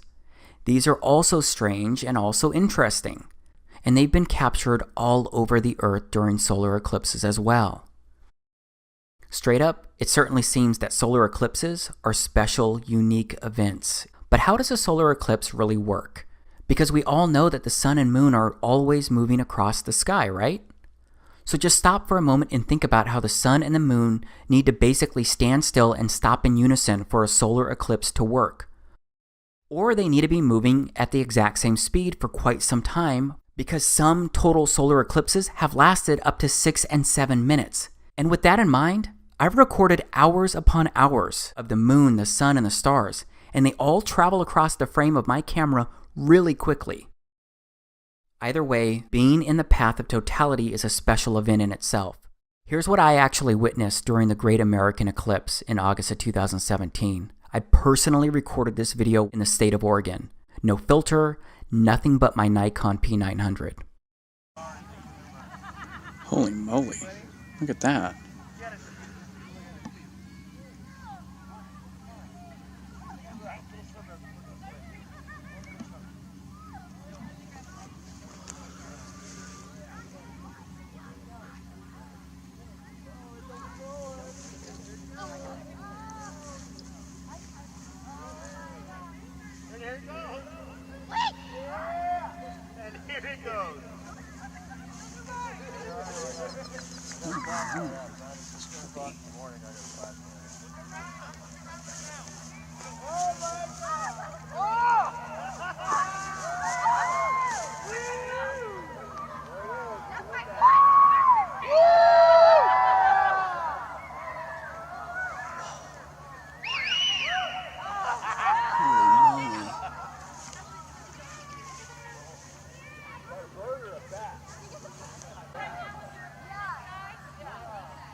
Frogs, bats, birds, crickets, they all thought it was nighttime, and they all started doing their nighttime business. The temperature also dropped and stars came out. This was a really crazy moment, something that's hard to fully explain to somebody else. It's the kind of moment that helped me see we could be living in a simulation. Now let's slow down for a moment to touch on what I mean when I use the word simulation. I found this online. It's an interesting approach because someone said, this is a neurological simulation. We're all gamers, souls inside of bodies. The body equals computer hardware, And the soul equals the operating system / software. Our experience is basically that as of a user or simmer. So that's an interesting point of view. But now I want to take a moment to speak to my fellow Christians because I'd like to look at the book of Genesis. Because if you think about what the scriptures really say about this place and how it was created, it shouldn't be that big of a leap when considering that we live in a simulation. Because on the first pages of the Bible inside Genesis chapter 1, it offers the story of creation. And that creation story immediately speaks of how we got here, the order of everything. And I believe it also indicates we're living in a simulation, because it makes more sense to me when I look at it from a simulation point of view. In the beginning, Elohim created the heaven and the earth was without form and void, and darkness was upon the face of the deep. And the Spirit of Elohim moved upon the face of the waters. And Elohim said, "Let there be light," and there was light. And Elohim saw the light, that it was good, and Elohim divided the light from the darkness. And Elohim called the light day, and the darkness he called night, and the evening and the morning were the first day. Okay, so that's day 1 of creation. It says the God of the Bible created the heaven and the earth. The sun and moon did not exist here on day 1. The sun and moon weren't created and added until the 4th day of creation. So let's go to verse 14 and start reading.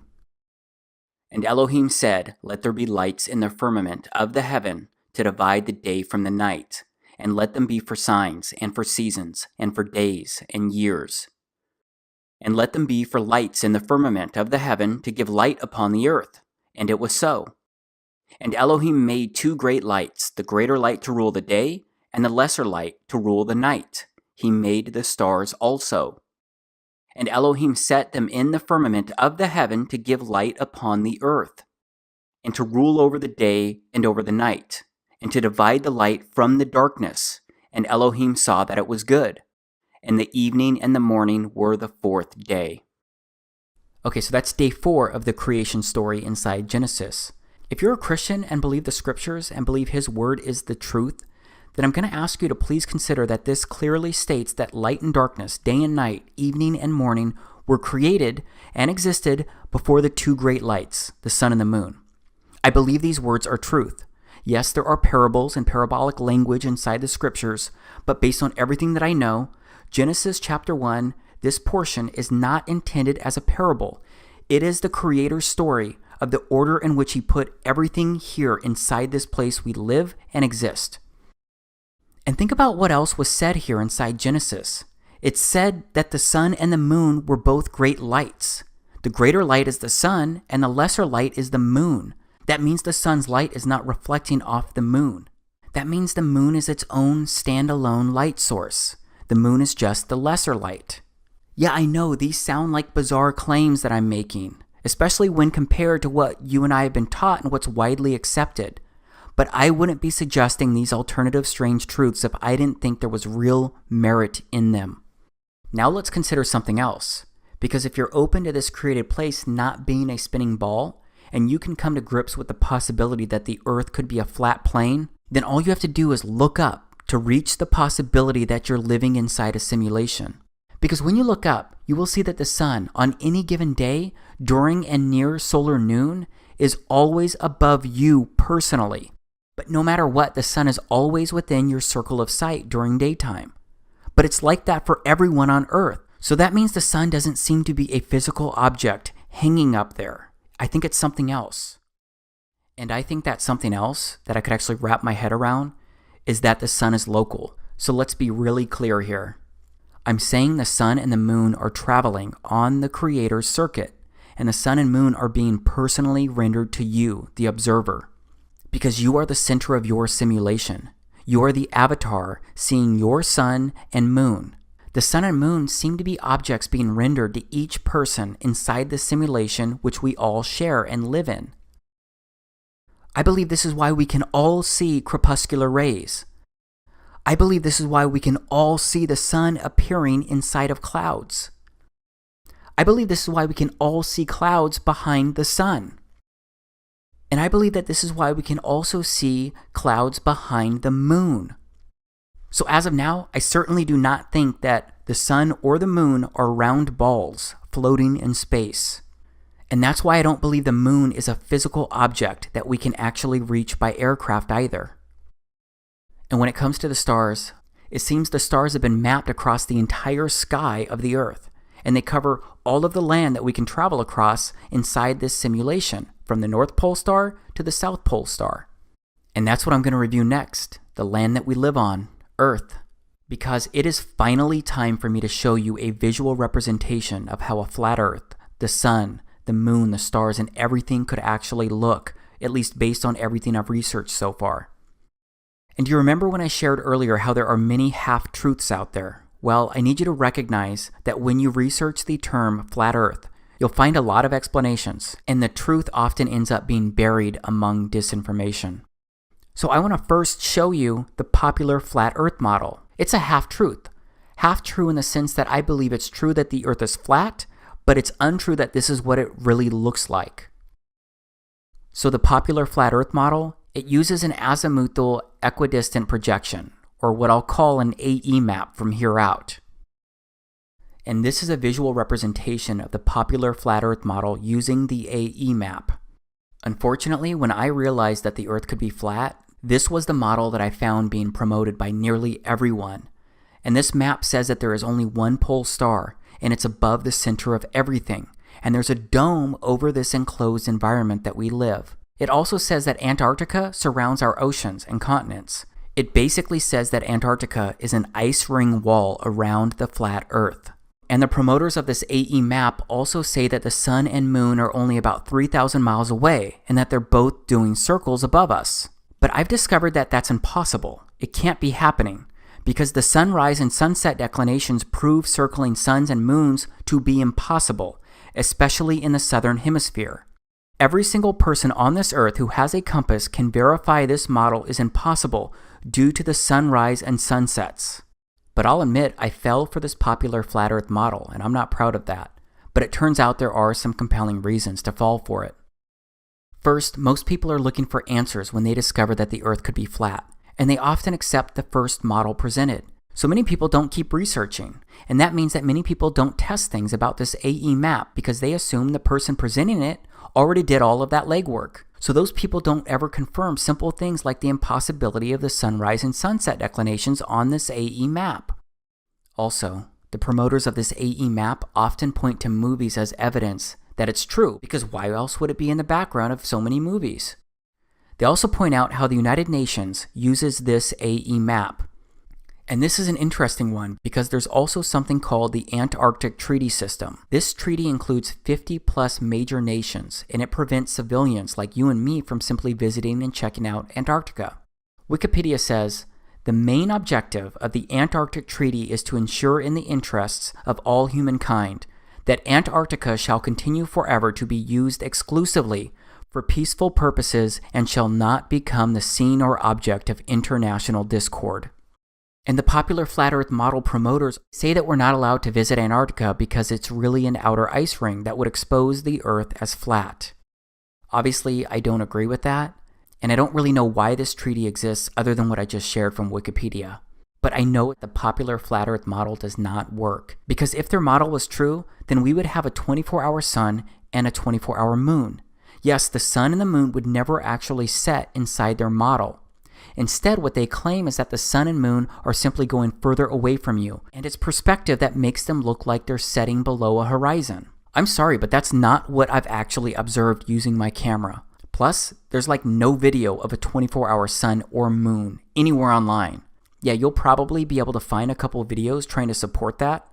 Just be aware that they're all either out of focus or straight up doctored videos.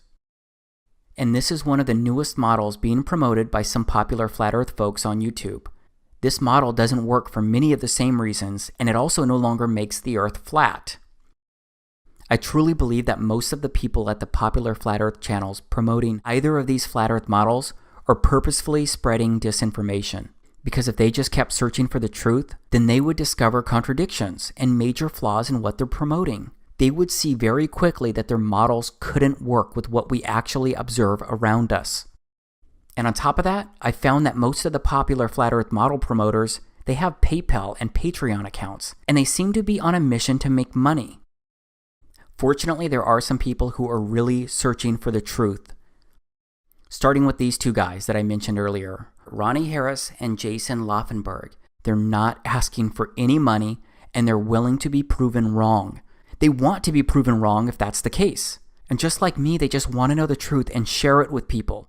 And these guys have studied countless maps, searching for an accurate map that could represent a flat Earth. They actually got a tip from something that Neil deGrasse Tyson said, something I already showed you earlier. So Earth, throughout its life, even when it formed, it was spinning, and it got a little wider at the equator than it does at the poles. So it's not actually a sphere, it's oblate, and officially it's an oblate spheroid. That's what we call it. But not only that, it's slightly wider below the equator than above the equator. A little chubbier. A little chubbier. Yeah. Chubby's a good way. It's like pear-shaped. Yeah. So they thought maybe the flat Earth could be oblate in some way. That's when they discovered the oblique Mercator projection. And cartographers seem to agree that it is the most accurate flat representation of Earth. But first, what's cartography all about? Okay, so we're here at the Canadian Cartographic Association, and it says that the International Cartographic Association defines cartography as the discipline dealing with the conception, production, dissemination, and study of maps. Cartography is also about representation, the map. This means that cartography is the whole process of mapping. Cartography is a complex and ever-changing field, but at the center of it is the map-making process. Viewed in the broadest sense, this process includes everything from the gathering, evaluation, and processing of source data, through the intellectual and graphical design of the map, to the drawing and reproduction of the final document. Once seen as the products of a relatively straightforward practical exercise, maps are now viewed as complex intellectual images offering a rich potential for scientific investigation. Cartography today has two essential characteristics. First of all, it is important.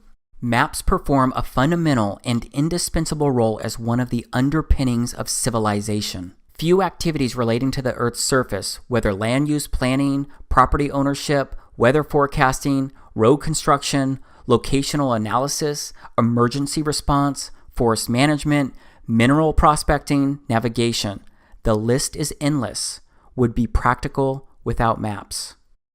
Okay, now let's go to World Maps Online. You'll see this is a world satellite image map. It's the oblique Mercator projection that I just mentioned.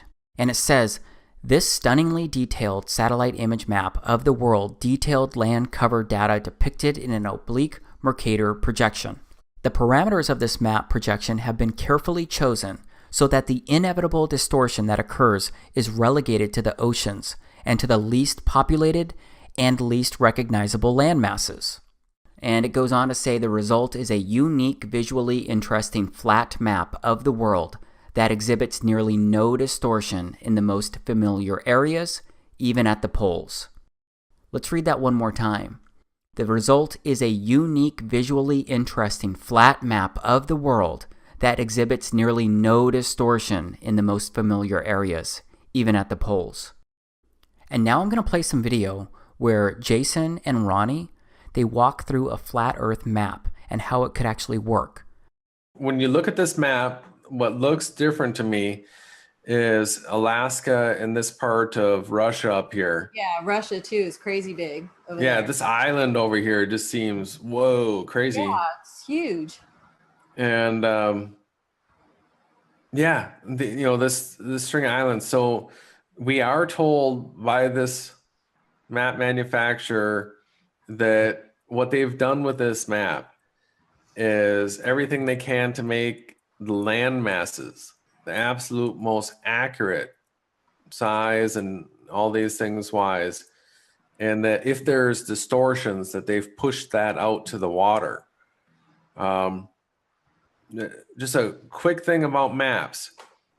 If you were on a globe, if you lived on a sphere, it is true that there would be no flat two-dimensional map that would be accurate of the world. But if you're not on a globe and you're actually on a flat plane, that means that there is a flat map that is the true accurate map of the world.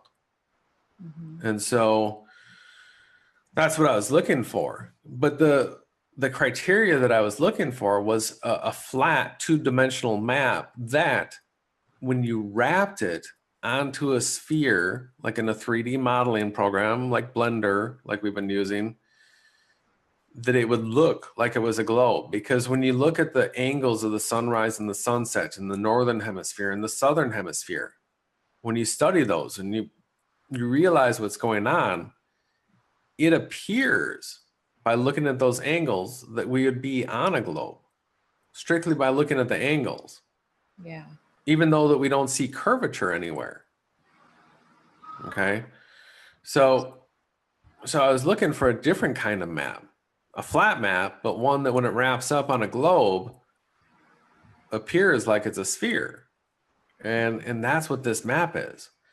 When you import this into a program like Blender and wrap it onto a sphere, you end up with something that looks just like the globe. These curved lines, the way they wrap out when you unwrap this in a 3D modeling program, these are the lines of latitude. They wrap around and connect and touch each other.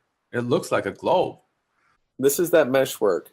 I was talking about how when I was wrapping a map, an actual map, a flat two-dimensional map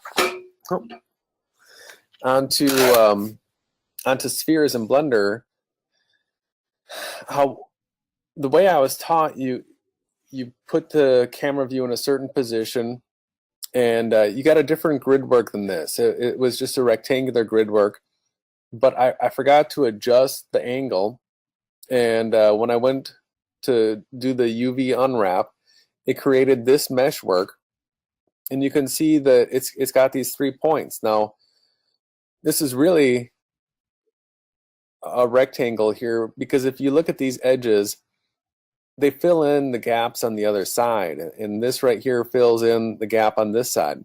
Even with the mesh laid out like this, you can see here how it wraps up like a globe.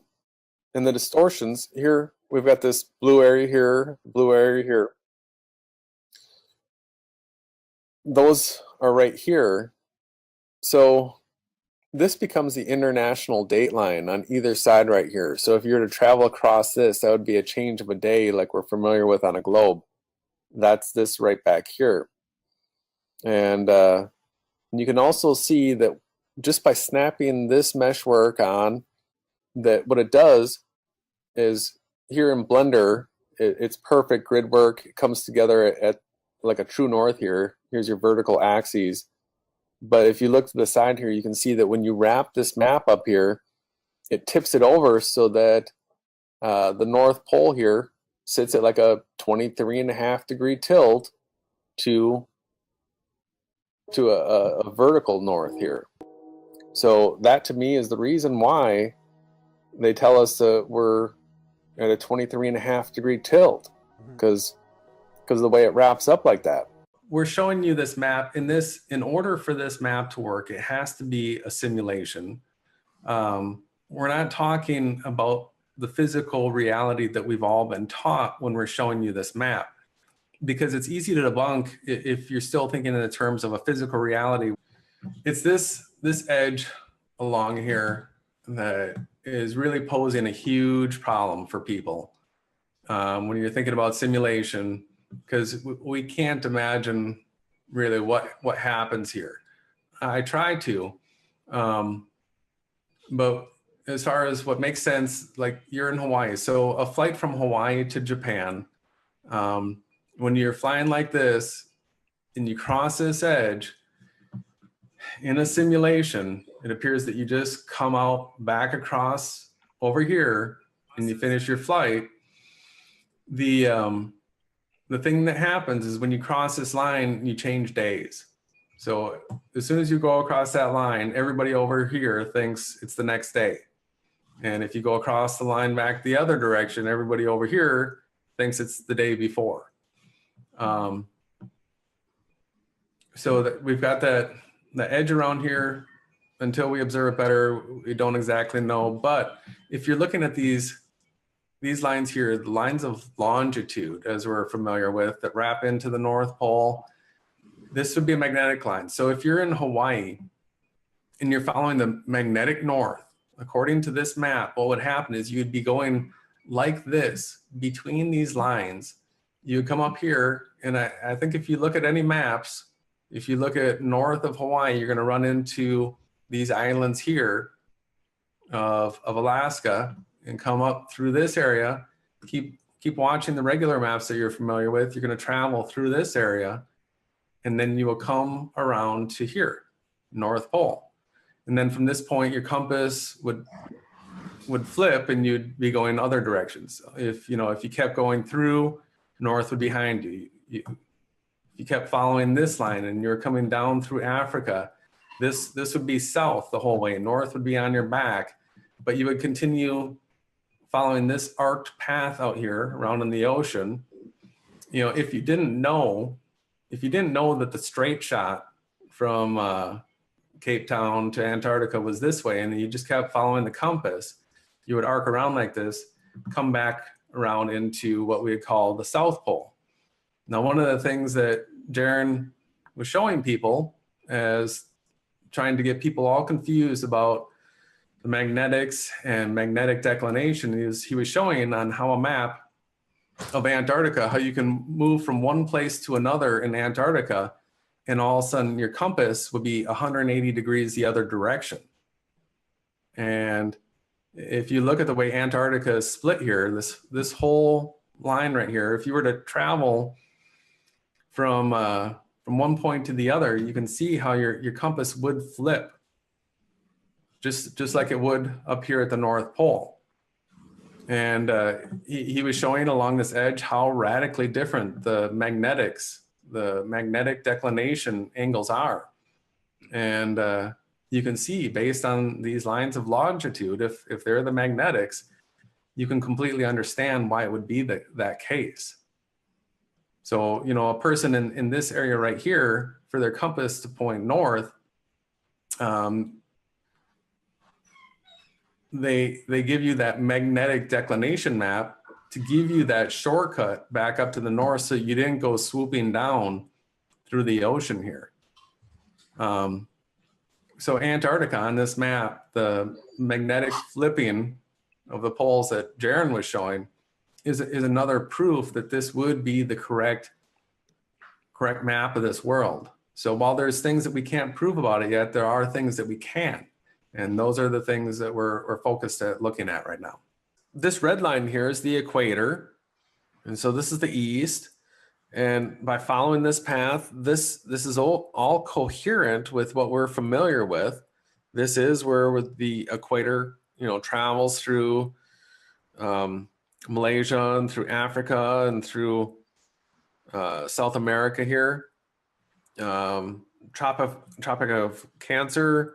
So that lines up, coming across here just below the Baja Peninsula through central Mexico, North Pole right here. So here's the interesting thing on this map, because these lines right here wrapping around like this up to the north, if this is the magnetics, when you're in Hawaii and your compass points north and you were to just follow it north, what I'm speculating and would assume to be true and would like to have proven false if possible is that traveling north from Hawaii, if you follow my cursor here, you would actually make this sweeping motion if you just continually follow north until you got here.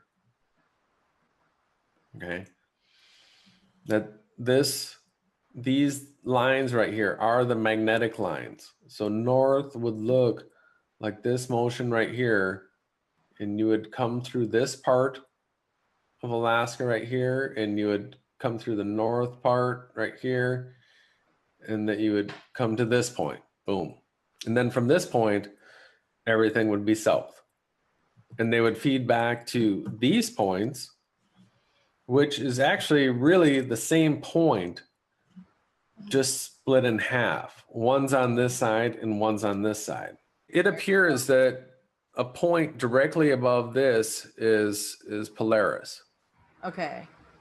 And that all all the people in the northern hemisphere that are looking towards Polaris are looking towards, you know, a light in the sky centered over this. Yeah. But still, that's sort of like a physical look at this reality. I'm now really convinced that it's a simulation. So sometimes you get caught talking in like physical reality terms, you know, like, because what we're seeing with the sunrise and the sunset is so close, like 3 to 4 miles. This is a simulation. So sometimes it's boggling. Yeah, it is boggling. This is the international date line right here, this edge. So what happens when you cross the international date line? You change your clock ahead a day or back a day, depending on which way you're going, right? So you cross that line, and then you just keep on trucking, and then you end up there. So it's the day separator in the simulation. And everywhere on this map, the sun rises and sets due east to due west. And Jason Awake Souls has done an amazing job out there recording this with his compass, and just stellar work. So I guess what we'd like to show now is, so the stars, if this, we're looking from the north here, I think, can you see? So basically from the north, it takes a second for them to kick in here. Yeah, I can see him moving. So yeah, there we go.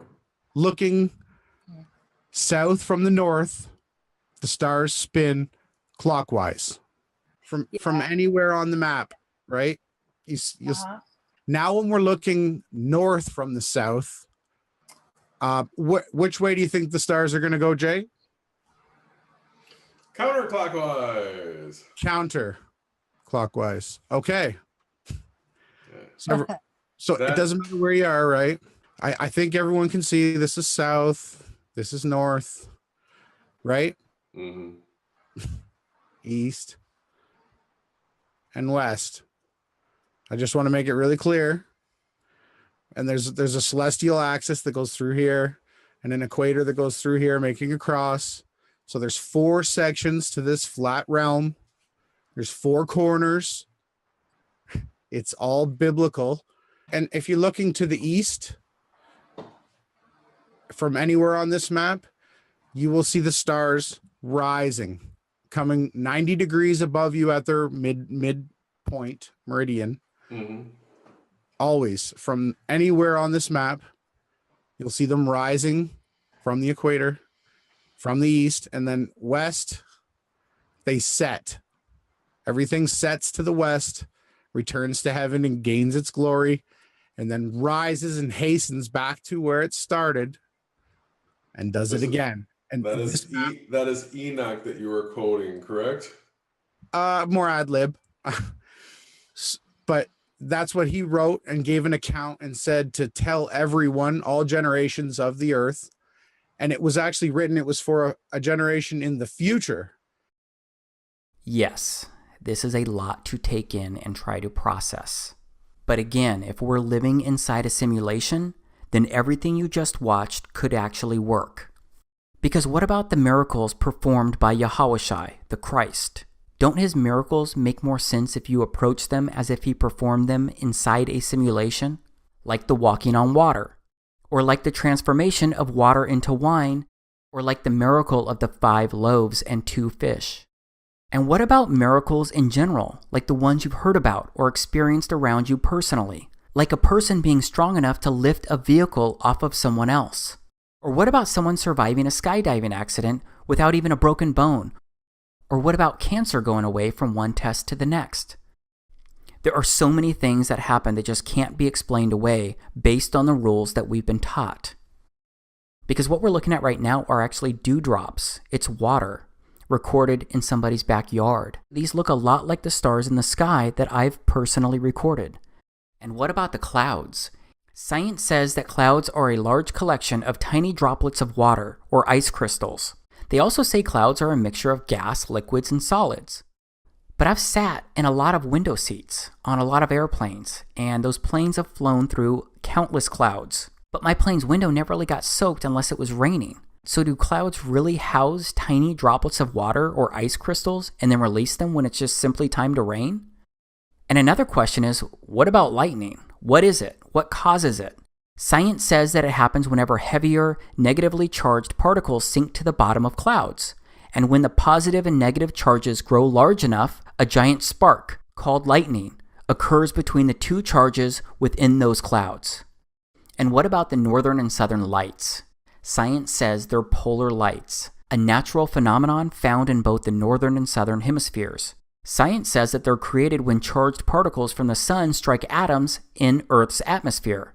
And that causes electrons in the atoms to move to a higher energy state. And when the electrons drop back to a lower energy state, they release a photon, light. This process is what's supposed to create the beautiful aurora, or northern and southern lights. But I gotta ask, has mankind really figured all of this out, all the way down to an alleged particle, electron, atom, and photon level? And what about airplanes that leave strange cloud-like trails? What about these trails that linger and transform into clouds that resemble spider webs? And what about trails being left where no plane seems to be present? Because I personally recorded this video the day before the solar eclipse in August of 2017. I was looking at this cool rainbow perfectly encircling the sun. And when I started to record the trail and look for the airplane, I couldn't see one. I couldn't see the plane that was leaving this trail. And I did not edit or remove an airplane from this video. I wouldn't know where to start with something like that. But this trail is moving pretty fast across the sky. That's why my video is moving so much, and it's hard for me to stay in focus or actually get ahead of the trail itself. And my camera was on a tripod while I was recording this, but there is no plane that I can find. And other people have recorded the same kind of stuff. They've even recorded odd-looking orbs of light. Maybe you can explain this away, but once you personally start observing this place and the skies, I think you're going to witness the exact same thing, and you're going to start questioning so much about this place that you live. But that's not the end of it when it comes to airplanes in the sky. Because what happens when airplanes fly too close to the sun? I mean, what is happening here? Why does it look like the light from the sun is being dragged by this airplane? I've seen the same effect with birds moving across the sun too. And I have to tell you that ever since I started looking up, I've seen and recorded some amazing things, and so many more things that I couldn't catch on camera. Of course, I have a lot of questions, and there are a lot of things that I wonder. That's why I keep researching and looking for the truth. But right now, I'm experiencing Earth like never before with eyes wide open. Because I contend there's a lot that we don't know, but there's also a lot that we can research and discover through simple observations and more. Yes, we may be wrong about some stuff, but we may also be right about a lot of things. And as of now, based on everything that I've researched, I don't believe that we ever went to the moon, because I don't believe there is an outer space in the way that we've been taught. So I don't believe that we can leave this Earth. And I believe the Earth is flat. And it seems we could be living inside a simulation. So I believe we're living during extremely interesting times. And in these times, I believe strange truths can be researched, discovered, and revealed like never before.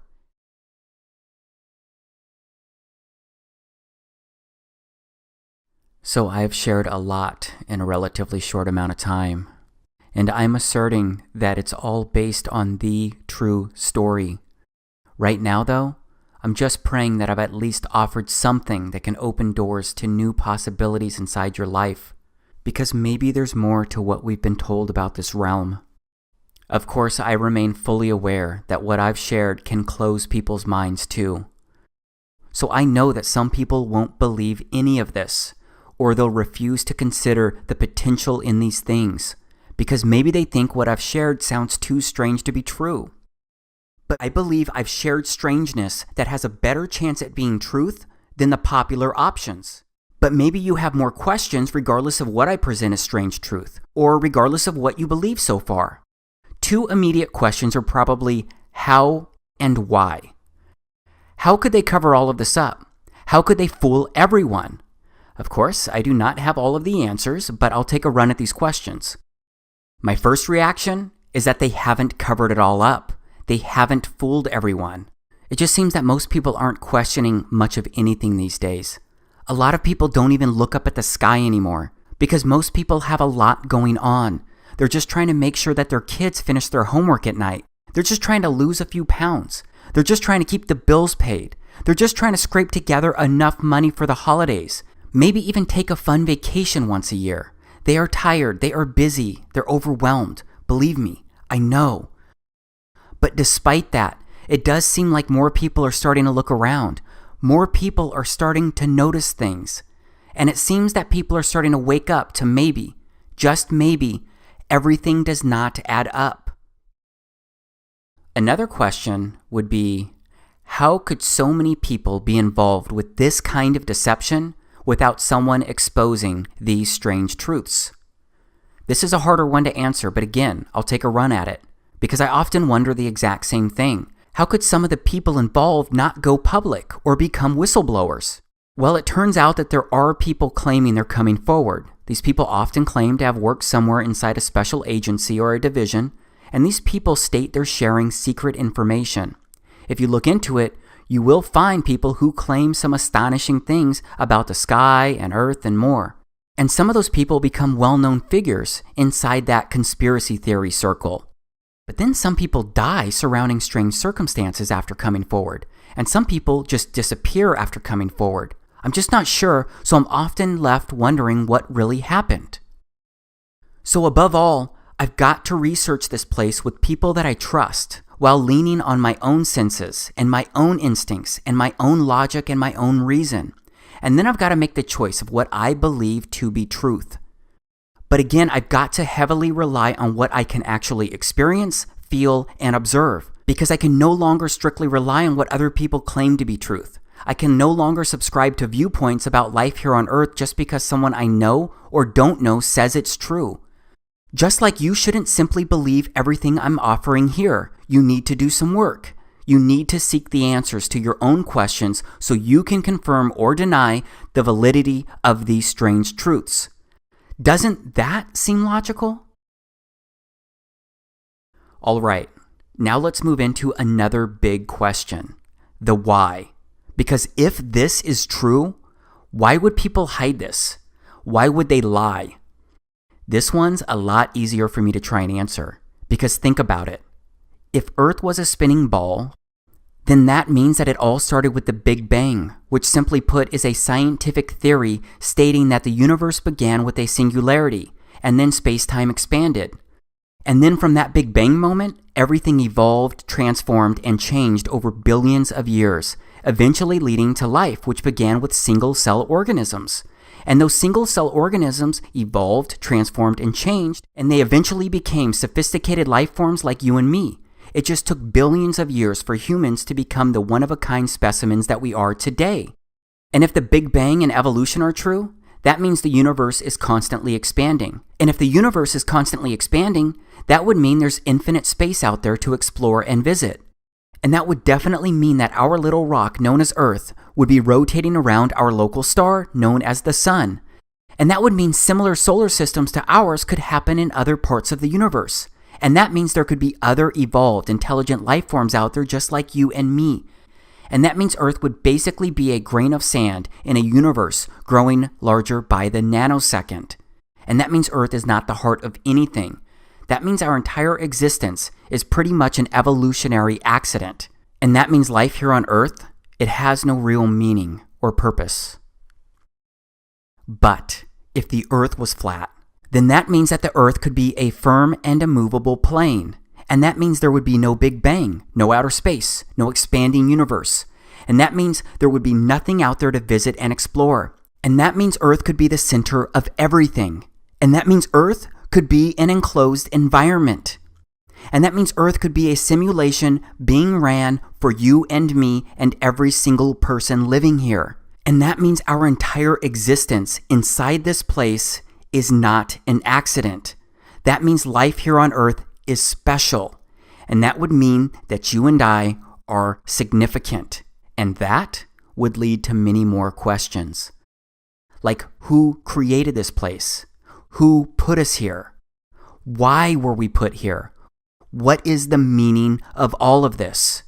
And I believe that all of these answers can be found in the scriptures. Except the word, which is supposed to be our guidebook, it has become the opposite of almost everything we're witnessing in this place right now. Because right now, science gets held up on a pedestal. Its theories are preached as facts, leading to science being worshipped like it's a god of revelations. And we all know that mankind is the one teaching science. And we all know that mankind is capable of being deceitful, selfish, and straight up evil. And that means the truth about Earth could have been intentionally concealed to hide the existence of a creator. And that means the truth could have been corrupted over generations, because eventually that leads to people just being indoctrinated into the deception from birth. And that leads to people getting programmed into accepting the opposite of what they actually observe and experience. And I gotta say that there seems to be a deep rabbit hole of lies, because we are being taught some twisted things here. And we end up seeking these twisted teachings despite what our spirit, our minds, our hearts, and our souls tell us to seek and believe. Because we've been taught to serve our physical bodies and satisfy them. We've been taught to possess and achieve all of these things to feel and become whole. But I believe we were supposed to experience this place in such a different and blessed way. We were supposed to look to truth as a foundation for living. We were supposed to appreciate our similarities and also respect the uniqueness within our differences. We were supposed to help each other without a fiat money system driving our daily actions. We were supposed to share Earth's abundance of beauty and resources. We were supposed to respect everything on Earth. But the enemy has taken control of so much here, and that spoiled what this place was meant to be. The scriptures say this has, is, and will be the case. The scriptures also say that we're not meant for this life, not forever, because there's no way around the pure truth that you and I will die someday. So we all know that any physical treasures that we obtain here, they cannot be taken beyond this life. So I believe we're meant for so much more. And I believe what we all do while we're here, it's critical. Because the scriptures say our lives here are a way for our Father to help us. I believe we're His children. I believe He uses this place to help test us and to help develop our character, our faith, our obedience, our love, our integrity, our loyalty, and so much more. Because the scriptures use words like trials, temptations, refining, testing, hundreds of times. And based on all of my research and the evidence I've studied, I believe with all of my body and my soul that the scriptures are truth. The scriptures are history and prophecy. So they act as a script for everything that has happened and will happen inside this place. But we get to choose the roles that will play inside the script. Will we seek the truth? Will we look to our Creator?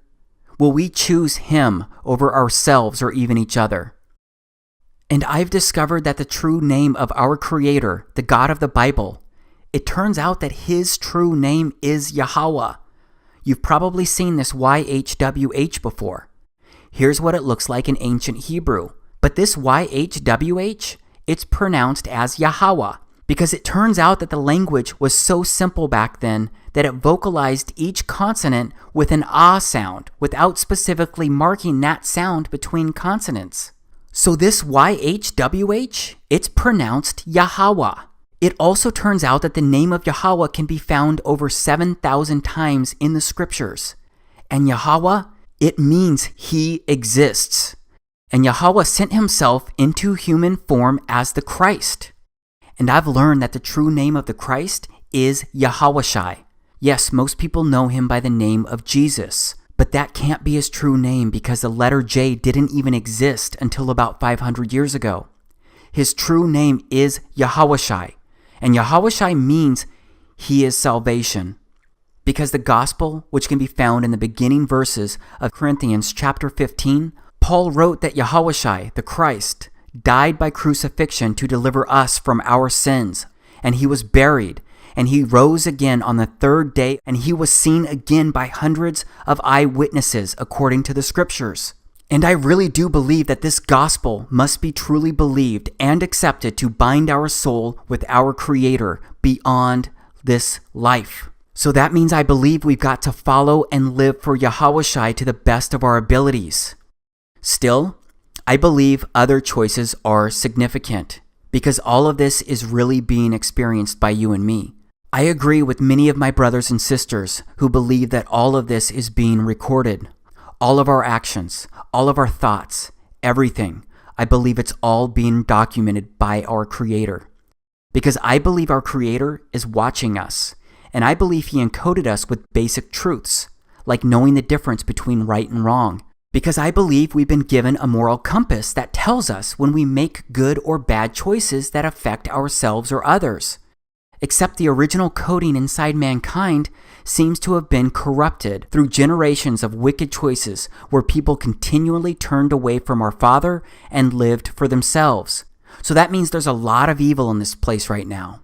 And the scriptures say that our Creator has worked to purify this place before to start over. And the scriptures say He's going to remove the corruption once again. But the next time, it seems to be the last time before He makes things right forever. So I keep asking myself if He's going to do something about this place sooner than later. Because mankind has helped the enemy decay too much of this place. And there's so much that I can't wrap my head around. Because again, it seems so many things happen every single day all over the earth that contradict, defy, and disgrace what the scriptures say we're supposed to be doing here. Because it seems people have become desensitized to the climbing death tolls. And it seems that everyone's being told to suddenly forget what it took for us to still be here. And it seems that people who can't help themselves are lost for the most part. And it seems that people are being ordered to accept things that they can't comprehend. And it seems that people of faith have been divided into sectors of Christianity to separate us from our common salvation. And it seems that people are okay with an elite group growing richer every day on the backs of debt slaves. And it seems that people have accepted things being spread and consumed without the true intentions of curing or healing. And it seems that people are just crying out for help because of how monstrous humans are treating each other. It just seems that so many things are backwards from what they are supposed to be. So yeah, when I look around, I wonder if Yahweh is going to do something about all of this. I wonder if the time is coming for Him to fix His creation once and for all. I wonder if He's already trying to warn us. I wonder if He's trying to wake us up. Because there are a lot of strange events impacting the earth. People continue to be affected, displaced, and hurt surrounding these events. There are just so many strange things happening in so many places. So this broken world leads many Christians to believe that these are the last days. And many Christians believe the pre-tribulation rapture of the church could occur within our lifetime. Of course, many generations have believed this. I don't know if the church could be raptured in weeks, years, or decades, but I do believe it's possible in my lifetime. I pray it happens. But many Christians refuse to consider this possibility, except many people 2,000 years ago didn't believe they were living at the time of the Christ, or that it was possible for the Christ to be walking the earth during their lifetime. And many Christians living today don't understand how those people from 2,000 years ago could have been so blind. I find that interesting because so many of those same Christians living today, they don't seem to be very open to the church being raptured in their lifetime. And they don't seem to think it's possible that Yahushua could return to once again reign during their generation. But put aside the talk of last days. The truth is that any day could be our last day due to any unexpected event or accident.